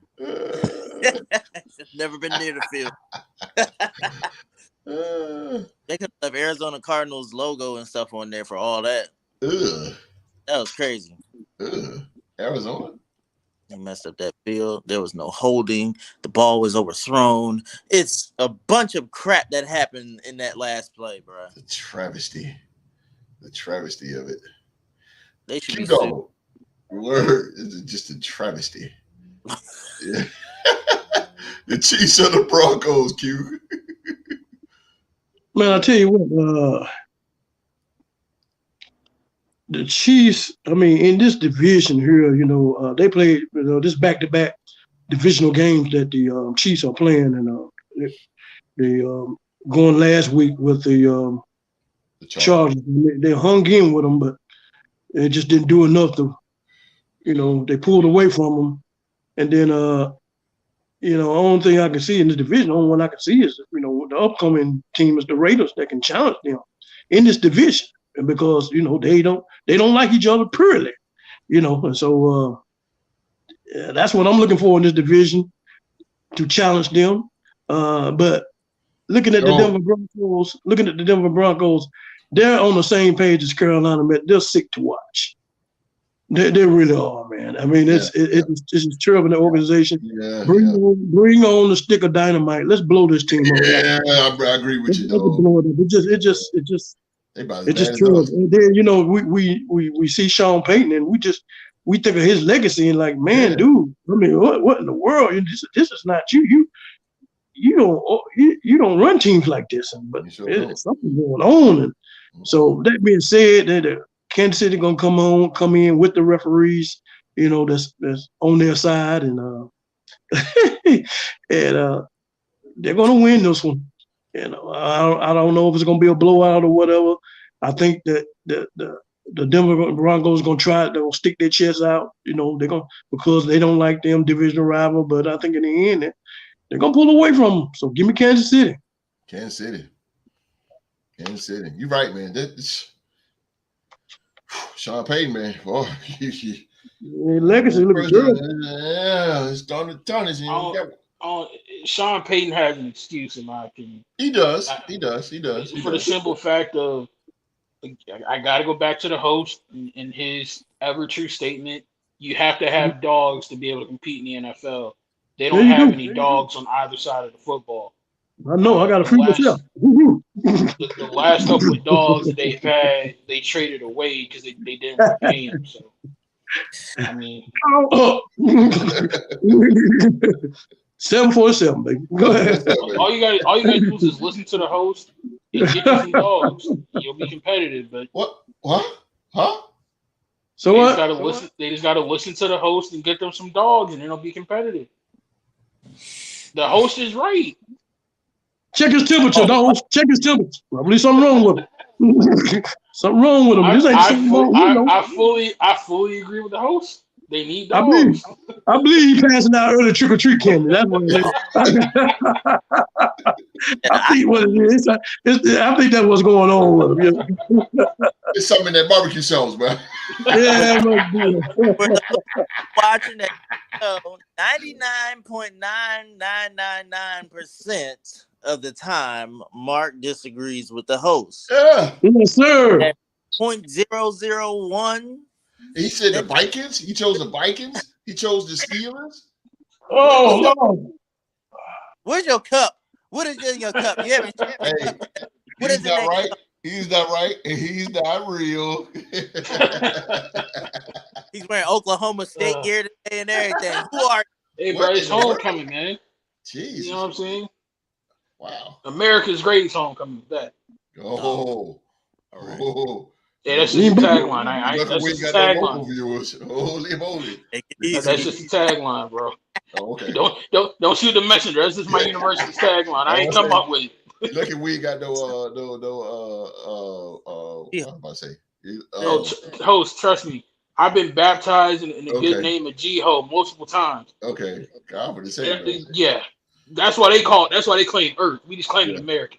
And Two different scales. those who I'm talking about the greatest homecoming that will be named out of the North Carolina A&T State University.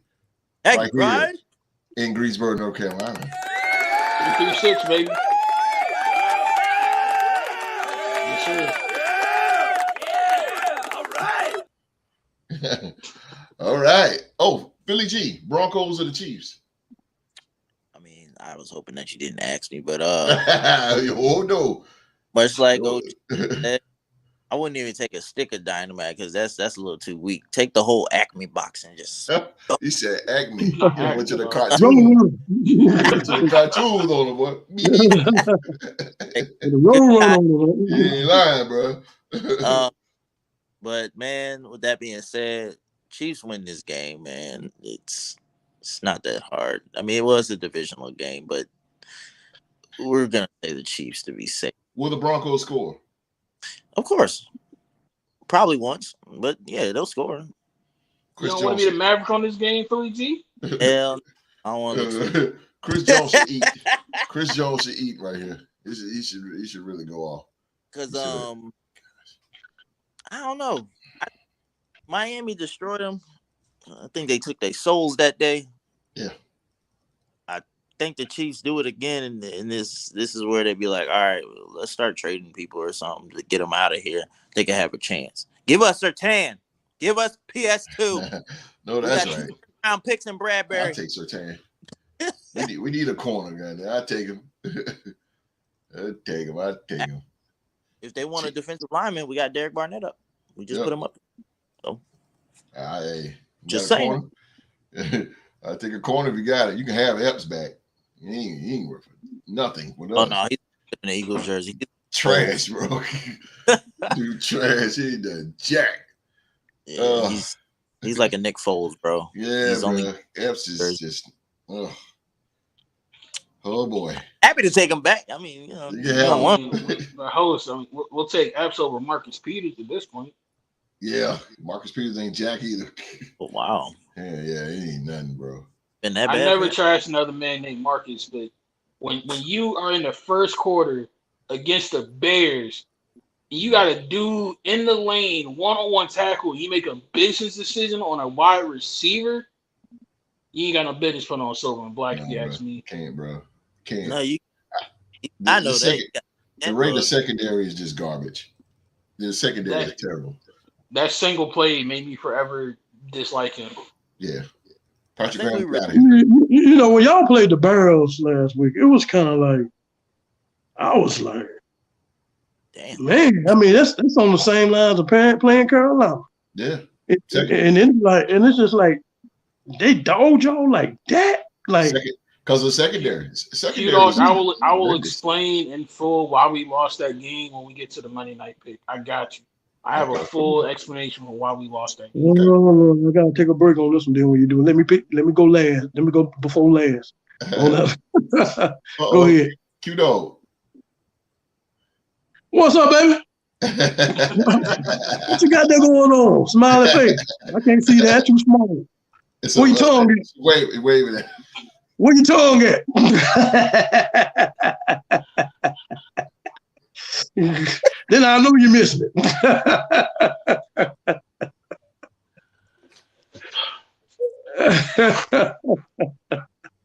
Welcome to Real to Sports. That's why we call it the real. Too small. You gotta put that real in there. Real. Oh boy, he said, "Well, your tongue." Shout out to Miss Bar. Boo. Love you, baby. Now up. 747, baby. 747. Presented way by up here, Q-Dog. Shout out to Miss Barbara Jackson. Miss Barbara Jackson. Shout out. Oh, you gotta love it. Boy, you gotta love it. Boy, next game here. So, We got the Cincinnati Bengals. They go west too, man, to Levi Stadium and take on the San Francisco 49ers. This is an 88. Yeah. 88. They played Super Bowl twice, didn't they? Super Bowl twice, yes, sir. They sure did. Oh, Q-Dog. Oh, my boo. Man. All right, boo. Love you too, boo.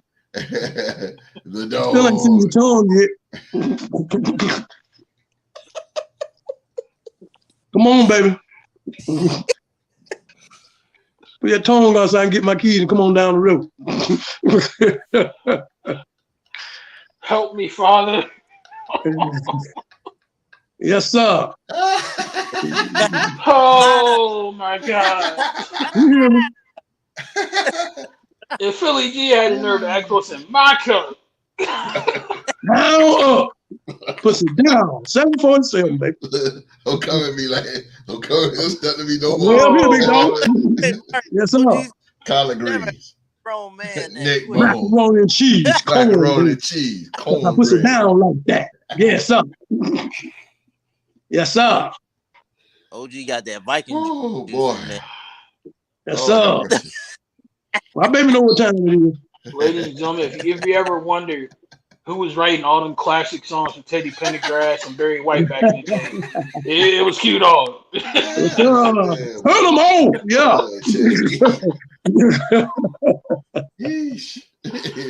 Oh, Yes, man. Oh, boy. Man, good gracious. Mark chose the Bengals in an upset. I gotta change my pick, Oz. All right. The reason why I'm changing the pick was because all week Brock Purdy was in concussion protocol. Very true. And if he would have still been in concussion protocol, they would have had to go with Sam Darnold. Okay. But I just saw today that he's out of concussion protocol. Yeah, I see it too. So I'm gonna roll with the 49ers on that one. Bang Niner game. There we go. All right. The dog. The Bengals or the Niners? Well, how did Brock Purdy get in concussion protocol? I believe it was that Minnesota Vikings defense led by Brian Flores. It was number 99. Well, they kept that on the hush hush. Okay, all right, okay. Well, that was known. That 99. I didn't know. Did that happen right after the game or the next day or what? I didn't hear nothing about it. That was the next day. Yeah, I believe he got put in there Tuesday. Yeah. Okay, so we rung his bell a little bit. Okay, all right. All right. Well, considering that the Monday night game and the way they lost Monday night on national TV. Shouts out to Skol Vikings. I really feel being home. I think the 49ers. I really think they rebound off of this game. I don't know if Deebo Samuel's back or not, but I think Cincinnati is probably not going to put forth the kind of effort that we put forth in the shutting down the 49ers. So I'm gonna take the 49ers on this. Niners. The Niners. Philly G. So him being out of concussion protocol, did they say that he's playing? Yeah. Oh, most likely. Oh, yes, sir. Oh, yeah. He's gonna play. That would be wise. Oh, yeah. Especially after what's happened to twice in the same season. So with that being said, though, I think to answer Q-Dog's question, Debo's still out. Trent Williams is questionable for that game. Eesh. Well, Trent gonna hurt him. Trent gonna hurt him. Oof. Well, yeah, Debo, this will be the second game he missed. I think he should be good to go if he passes, physicals and stuff like that. But anyway, as far as this game, Bengals go into the stadium and win this one. Wow. The Bengals. Okay. Not having Trent Williams, his big mouth self. Y'all know how I feel about them 49ers anyway. Shout out to you, Shoho. But I just don't see the Bengals this week. They lose another game. Next week they look forward to win one, but I got the Bengals win this one. I ain't gonna give a score. We're just gonna win. He said you ain't give a score. You ain't gonna touch that one. Bengals gonna win that one. Yeah. All right. We're getting down to it. We got two more games here. We have the Chicago Bears as they go out west to LA to take on the Chargers of Los Angeles. And Mr. Young Mark, he chose the Bolts. Why this is the Sunday night game, I don't know. I do not know either, brother. I'm still waiting on NBC to go ahead and flex this game, but I guess it ain't gonna happen. Them and Amazon was like, all right, we get all the good games, you get all the trash games. It's like they reverse. Yeah, exactly. But I mean, I get the Bears my respect. They, beat Josh McDaniels last week, so hats off to them for that performance. But I think the Chargers are still more talented on both sides of the ball than they are. I think Khalil Mack goes off again. I believe Nick Bosa is coming back into the lineup this week, so they should be pretty all right. So I'm gonna take my division rivals and the Charge of LA, as they like to call themselves, to go ahead and get this win and keep the Bears in the hunt for Caleb Williams. Damn, Caleb. I pray to God they don't draft Caleb Williams, though. We're going to get to that during draft time, but please don't do that. That'll be dumb. You might be dumb. Trading I wouldn't do that. Would you, Q? No, I mean, I wouldn't do that. No. I mean, then you seem like you're fishing for quarterbacks. Then, yeah, exactly. I mean, it's a bad look. That's what they've done their entire franchise history. And that's why they have such a look like that. Right. Yeah, you can't do that. You got to kind of stick. You got to stick with give them a shot. Yeah. Just build your other parts of your offense and just give them a shot because the quarterbacks come. I hate to say this, but they kind of come a dime a dozen in a way, in a sense. So to build other areas first, and then if that's the part that you keep messing up at, stop staying in the same situation, but work in other areas and then come back to it. Yeah. That's my thing. You keep going quarterback, and you keep going this way and this way because you're not building in other areas. Right. Go ahead and build in other areas, then come back to that. Yeah, and then if Justin Fields goes somewhere else to be successful, then you shot yourself in the foot. Right. Yeah, but you can bring somebody in once you done build a tailor-made offense for someone. with Diamond, put some dogs in there, good running back and all that. Then you can plug somebody in there. But you got to build your team, and you just can't keep putting a quarterback in that don't have skilled receivers, no dogs. Go back to what the host said here. You got to have who? Got to have them dogs. All right, and you got to get you some. Right with that too. You got it. Yeah, so if we're gonna stay with that, then we got to get some dogs in there. So I mean, some real go-getters, like those ones that show up every week. Not the hit and miss, the hot and cold. No, we want dogs. Gotta have them. Gotta have them. Gotta have them. There's no other way around it. Until they get dogs, just plugging quarterbacks in and out. They're just like trying to plug a switch into keep pulling switching charges, and the switches ain't working. You plug it in. You gotta do something different. Get the dogs in there and like come back to it. Cleveland Browns, quarterback. They get a quarterback every year. They had like Mark said. I agree with Mark. They had Baker Mayfield, man, a franchise type quarterback, and the guy took them to the playoffs, 11-5, and they just and right then and there, they just gave up on them. Yeah, that's what I'm saying. Once someone took you to 11-5, okay, then that's front office right there. Okay, we got to get this man some dogs. We got to get this man some dogs because he didn't have nothing to work with. Still got us there. Okay, he gonna be our man. We ought to lock them in. Let's get us some serious dogs. I agree. And Yayo. Yeah. The guy was a franchise quarterback. Like I said, he took them to the playoffs, 11-5. They haven't been to playoffs and God knows when. And then and then they just left Baker Mayfield out to dry. They weren't right. I mean, then you're back in the same position. Right back in it now. Now you got a quarterback that you gave $200 and some odd million to, and he's not even there.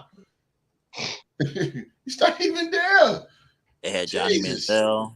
Yeah, I think NFL executives is just gambling. You cannot gamble because when you gamble, you're gonna make a stupid decision. Raiders make a stupid decision, and now you got the fan base going against your decision as well. And when the fan base get mad, oh boy, you got a world of trouble. That means your tickets you got to revenue. I give it to the Philadelphia's general manager. Oh God, I mean, that dude. I got to give it to him, man. I you know what I'm saying? I mean, I ain't no hater, nothing like that. But that man built that team. He built that team. He built it. You know what I'm saying? He brought in the right players, and we made right calls and knowing what they need. He went out and reached for players and made deals and got the right players that they need. The man just got Julio. He just got Julio Jones. That's crazy. It's crazy. Yeah, I mean, you have to build. You have to build a team, man. Build a team, man. That's right. For 2 years, he was not heard from or seen when Chip Kelly was around. First time he came back was when we won that Super Bowl. He built that team, and ever since that year, they've had him in charge. Look at what he's done. He's got the trade Jay Brown. He drafted Devontae. He made up for the Justin Jefferson pick. Do I need to say more? Thanks for slipping on the banana peel on that pick, man. I appreciate that. I really do appreciate it. Yeah, that pick worked for me, boy. So I put that banana peel out there when you draft, so you can bump your head, so you can fall and bump your head. That's what, I'm glad you did that. Y'all still ended up with Jalen Reagor at the end of the day. Yeah, we thought we could get something out of him, but I see reason why. I see reason why we didn't get. You heard about Jay Jaw no more? Like there's none of those guys on the team anymore. But what Howie has done, we need to give that man his flowers. And at some point, we need to give him a statue in Philadelphia. That man has done his job to a T right now, and we're trying to get Patrick Surtain, and I hope we do. So, hey, Philly G, he's not you done. Know what? Philly G, I don't mind giving you compliments, but when I do, you take over. You run with it. You know, it's okay. It's okay. I'm gonna give you a compliment, but just smile and say, "Yeah, OG," or whatever. Let's move on.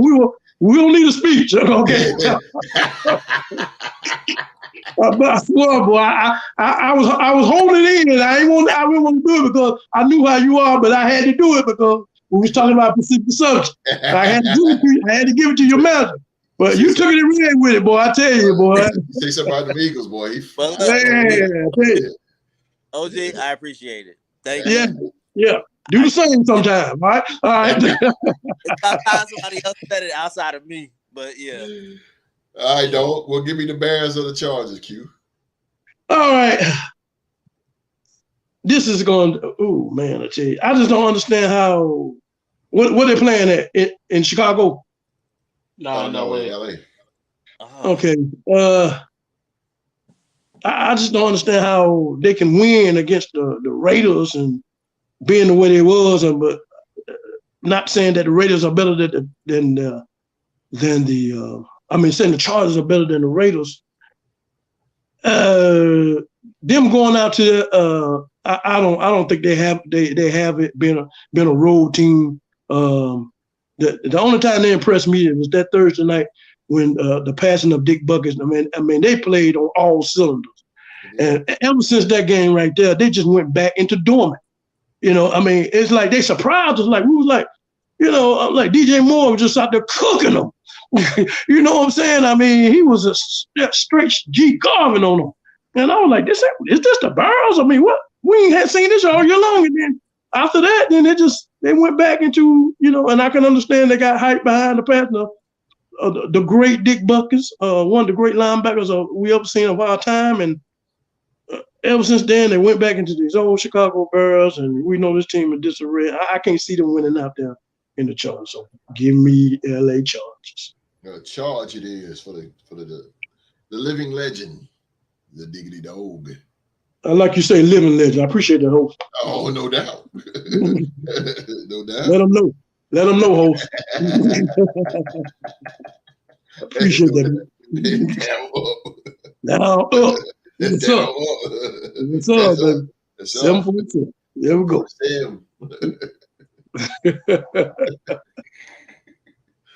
Philly G. I'm like really thinking. I a comment after I think that game, or was it the game before? I don't know. I think I had said the Bears could turn it around, and they've done just that since that Thursday night game. So with that being said, I'm gonna take the Bears over the Chargers. It will be a running back battle between Kelly, and I say Kelly, not Eckler. Kelly and Deontay Foreman. It's gonna be a high scoring game. But 34-31. What's that? 30 Bears. 30. I heard 31. Hold on. I'll type it. Okay. Boy. Yeah, he did, boy. He did, bro. 34-31 Bears. 34-31. Got you. Yeah, he went there, Mark. Bro. Man, all right, Maverick, they second guessing you, brother. They like what? I believe you play too. I believe you play too much PLS, bro. You play too much PLS. It's starting to affect your brain. G was right. Yeah, I was right. But 34-30. I've said that a couple of times. I'm like, damn, Philly G. I go through the state. I'm like, damn, okay. But we'll see, bro. We will see. You got to have a Maverick, though. You got to have one. Ain't nothing wrong with it, but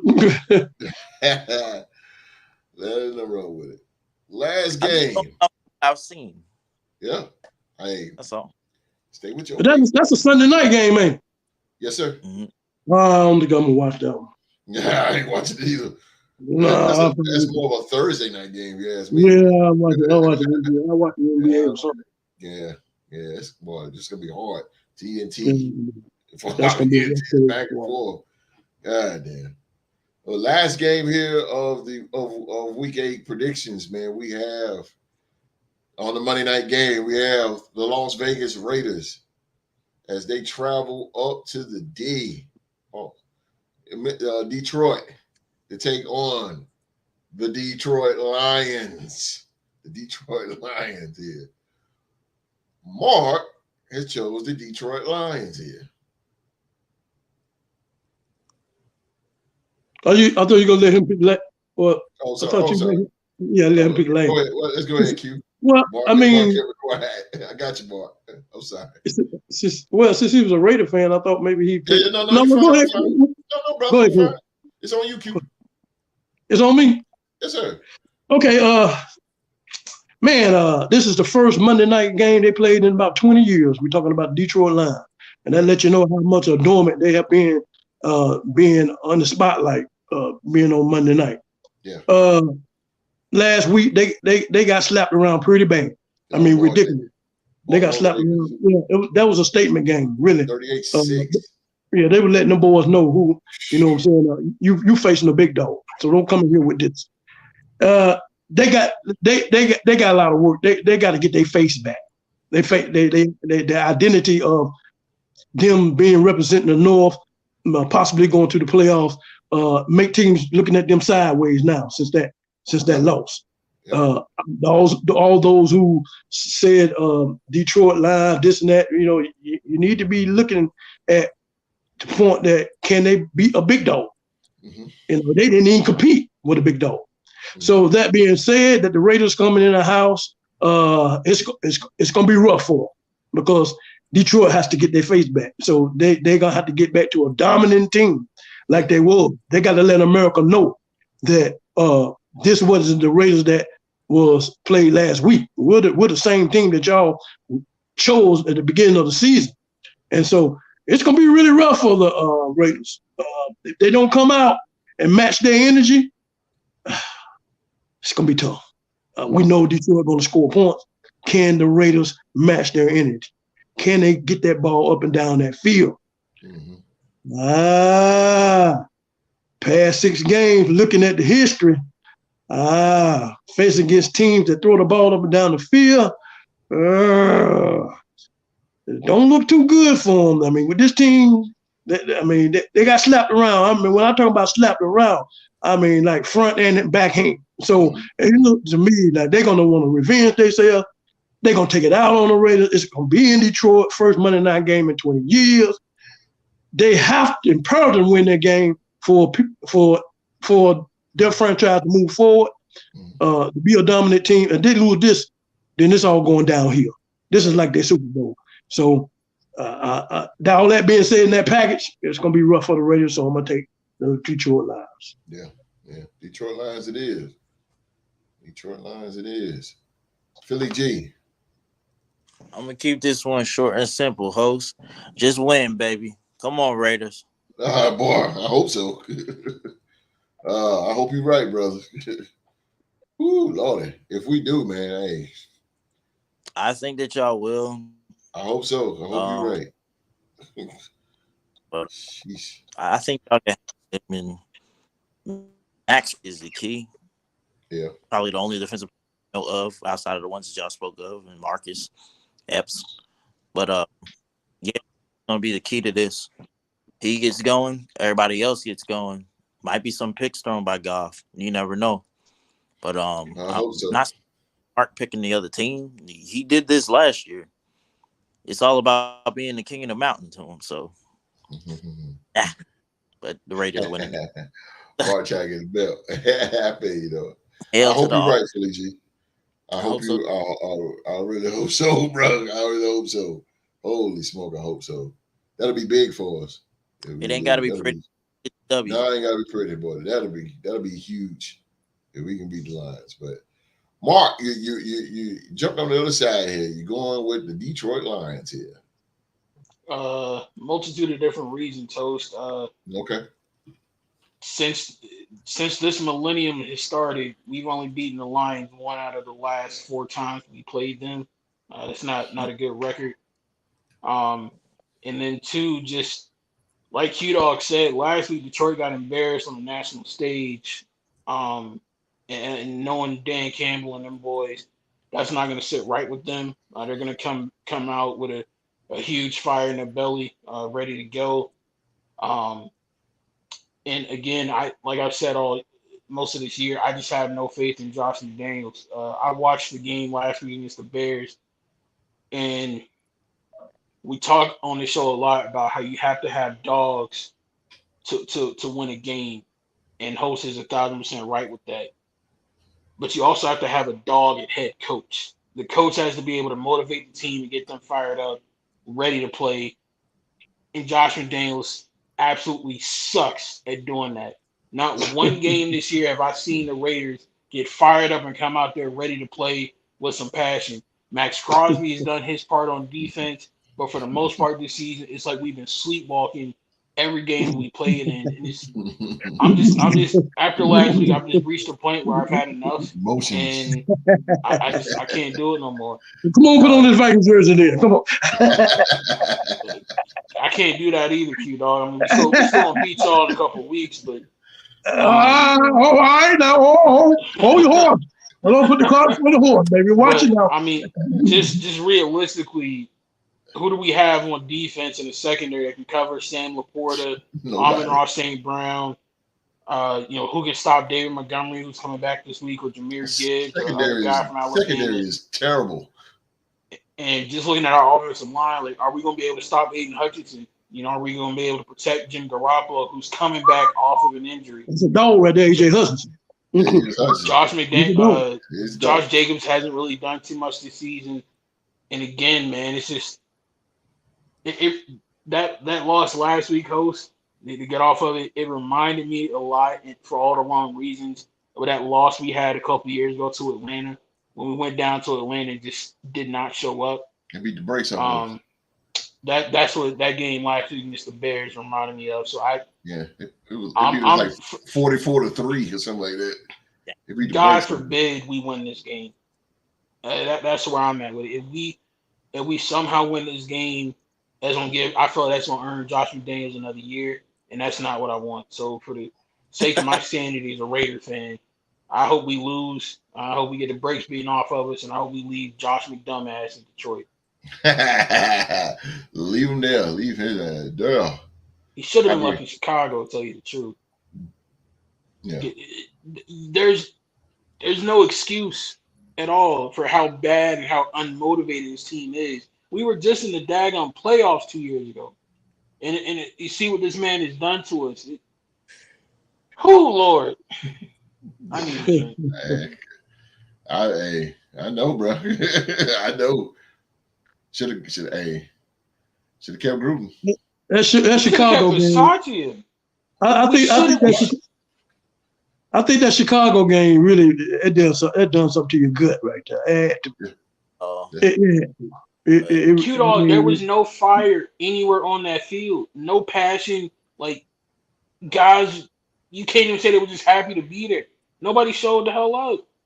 They say losing can be contagious. They say, a lot of guys feel like, maybe, Cute all with all due respect to that.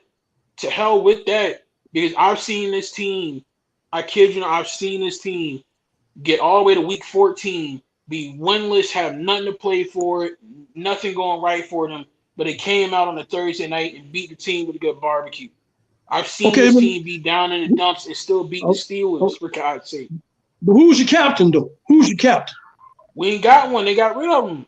Josh McDaniels got rid of him. You ain't got no dog that can motivate and get these guys hyped. You know what I'm saying? Everybody on the same page. You look at, like you say, walking around like zombies and don't know who to pick and who to go here and there. It's just everything in disarray. You got to have that dog, that vet, that somebody done been there, to corral this team together. When you don't have that, you know what I'm saying? You got to have multiple guys with that C on their chest. How many people got C's on their chest that everybody can look to? They haven't, in my humble opinion, they haven't shown up. Max Crosby is doing his hardest. And I give him all the respect and the credit in the world. He's doing his best. But he's doing his best now. He's going to get it. He's the 5-star captain of the team. So he's the creme de la creme of the captains. So I give him all the credit. But outside of him, it ain't nobody else there on either side of the football. There's no explanation for it. It's just bad. And for the love of God, trade Devontae, free him. He don't deserve this. Just go ahead, trade him, blow it up, and just start it all over, man. But you got picks for him too. I'm sure you will, but. But then again, you got to replace him. Yeah. And with all due respect, I would much rather have to replace him than to keep him here, not use him properly, and have him be disgruntled. Because if the star and the best player on your team is disgruntled and frustrated, then that's what's going to negatively affect the rest of the team. And Okay, this then what man has about every right to be the frustrated. secondary? The secondary need help. You need to get some dogs and some corners and safeties, and And Q-Dog, we've been trying to find a cornerback since 90. Awesome, left us to go to Philadelphia. I kid you not. That was Felipe, 2000. how long ago was That that? was like 2006, 7. Literally, ever since Awesome left the door, we have been trying to get a cornerback. Terrible. Yep. You just gave me trauma, bro. Terrible. wow. Hey, man. I mean, but I don't believe in giving up Devontae, man. I mean, 'cause you're gonna have to replace him. I mean, it's just like you're giving up something to get something that's a double-edged sword. I mean, Look how I much wouldn't it take worked out for you, Q-Dog. You had to give up What? Stephon Diggs, and it worked out beautifully for you. It sure did. Yeah, but don't think about it. We gave us Stephon Diggs, but we inherit and with the Philadelphia slip, we got a dog. You understand what I'm saying? So it was kind of like it did work out in the fact that we was able to go out there and get another dog, but I just don't. But Stephon Diggs was different than Devontae. He's not the kind of diva receiver. He's not selfish like Stephon Diggs. He's just a playmaker. He's a playmaker. I'd rather keep him. But when you look at his body language and the way he is on the team, he just don't want to be. I mean, you can't hide that. You can't hide that. That's gonna show. You know what I'm saying? I mean, because he's a competitor. But if you keep him and you get the right pieces, and don't give up your main dog. Yeah. I wouldn't give up my main dog. I keep him. That's a dog already in place. Get another dog. Than to give up Devontae Adams right now.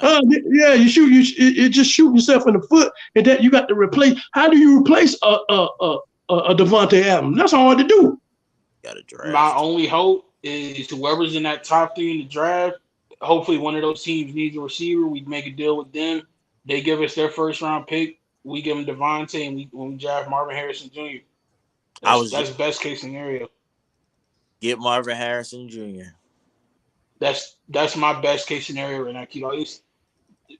No matter what we do, whether we keep Devontae or we get rid of him, the fact still remains: Josh McDumbass has to get the hell up out of Vegas. For us to make any type of progress, for us to go any type of way forward, we cannot do that with that man at the helm. It's just not going to work. Well, your owner don't think so. He don't think so. That's the one pulling the trigger. You got to convince him to do it. I know, and literally, Mark Davis is one of the main reasons why we're in this position in the first place. He don't know what he's doing. No. Al Davis's dad was a football junkie. Al Davis studied the game of football down to a T. Mark Davis was just born into it. He don't have no passion or love for the game. No, it's something he else of it like his dad. Yeah, he cared more about the basketball team. No, he just cared about the basketball team and that pretty young thing he got on his arm. He don't care. Yeah, he don't really catch. That's when they got back-to-back titles. So because again, if he was anything like his dad, the one for better or for worse, the one thing with Al Davis, if you for any reason mess up the mystique and the pride of that silver and black, you gotta go. That's why Marcus Allen had a falling out with him, because he came larger than the shield. And that's also the same reason why he fired Lane Kiffin as quick as he did, because he was diminishing the legacy of the silver and black. Mark ain't got the balls to do it. True. Because it was a video a while ago that man confronted him. Yeah. It was like it was this in LA. Yeah. Well, the hardest part about that, if you're not building a team like that, then free agency and all that, don't nobody want to go there. And that's where we're at. Nobody wants to come to us because of who we have a head coach. That Patriot way BS ain't. Oh Lord. I like my nephew said the same thing. That he trying to be like Bill Belichick. Yeah. Name one coach that has worked out. Name one. That's worked out for who? Like any team? Trying to replicate that Patriot way bull crap. It don't work for nobody. It ain't work for Eric Mangini. It ain't work for Bill O'Brien. It definitely ain't working for Josh McDaniels. It didn't work for Matt Patricia. It didn't work for Joe Judge. I mean, the list goes on. I think John Gruden was our best bet. Gruden didn't come from that tree. He came from Steve Mariucci and them boys up in Green Bay. Green Bay. I thought y'all were talking about like coaches in general. You were saying from the Belichick tree. No, like don't the Belichick tree don't work. It's at bad. Any level of football, it don't work. Like, bro, his tree is bad, especially compared. Your boy Saban is literally the only Bill Belichick disciple that's had any type of success. Other than him, it don't work. I digress, host. You're playing me off the stage. I digress. Had to come out there like the Sandman. Nah, you all right. You spoke truth. You spoke truth. You spoke all emotion, man. I can't come against that. And you spoke emotion. I'm in the boat with you. You know, I am here. Been in 30 years. I'll be here another 30 years. Oh yeah, I ain't going nowhere. I'm a Raider fan for life. Don't get that twisted. All day long. Most importantly, I'm a Real Sports Podcast fan. Oh yeah. All right. The picks is in. Week 8 picks is in, man. It is in. It is in. One of these men, Tuesday, will walk away with that coveted King of Predictions championship belt for week 8. Who's it going to be? Will it be Philly G and the Philadelphia Eagles? Would it be Young Mark and the Las Vegas Raiders? Or would it be the OG, Q-Dog, and the Minnesota Vikings?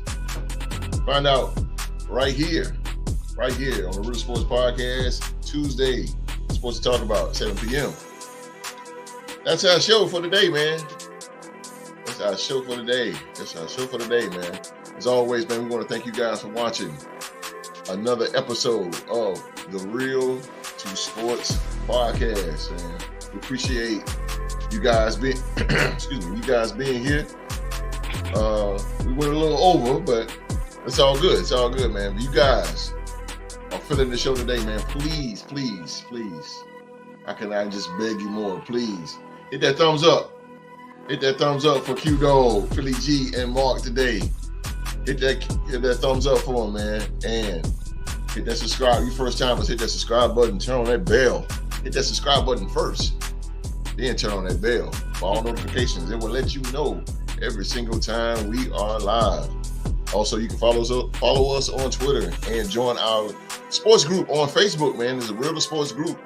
You can talk sports 24 hours a day, 7 days a week. All you have to do is go to Facebook, man, and go sign up at Real to Sports Group. All right, man. We got the dog in the building, the legend himself, the legendary, my man, Q-Dog. Check us out. We appreciate y'all coming in and tuning in with us.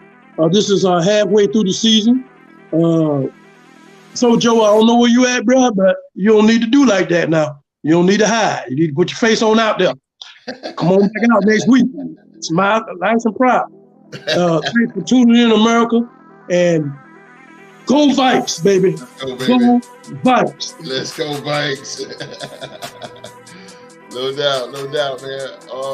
Before I go, man, I want to give a shout out to the 11U D1 Division Piedmont Tigers. The Piedmont Tigers, they are going for their 3rd straight Piedmont U Football City Championship tomorrow at 5:30. The game will be held at Carver High School in Winston-Salem. Oh, man, that was sweet, baby. Yes, sir. At Carver High School, Winston-Salem, North Carolina. So on behalf of the podcast panel, we want to wish them good luck. And I've heard that they have put in a lot of work to get there for their 3rd straight championship game in a row. And that is our fellow podcast panel member, Due to the Game, son. Due to the Game, son, Park Warner team. That's his Park Warner team. So shout out to D-Flop. Going for their 3rd championship, man. Their 3rd championship, 3 times in a row. So shout out to the Piedmont Tigers, man. Shout out to the Piedmont Tigers. Whew. Shout out to the Piedmont Tigers and due to the game, man. Good luck tomorrow as they go into battle to take on the Broncos, I believe. Again, at 5:30 in Winston-Salem, North Carolina, Carver High School. Carver High School in Winston-Salem, North Carolina. Due to the game, man, bring on the goal. Bring on the goal, brother. Bring on the goal. All right, man. We are back in the building. We are back in the building live this Tuesday. And it was Halloween night. We'll be here, man. We will be here. We will have all the scores from around the league and the we will have all get the trick-or-treat candy out. Man, we will have all the scores from around the league and the reviews from Sunday night and the Monday night game, man. So we want to see you guys right back here on Tuesday at 7 p.m. live. Sports to talk about right here on the Real to Sports podcast. We're going to get up out of here. We got the dog.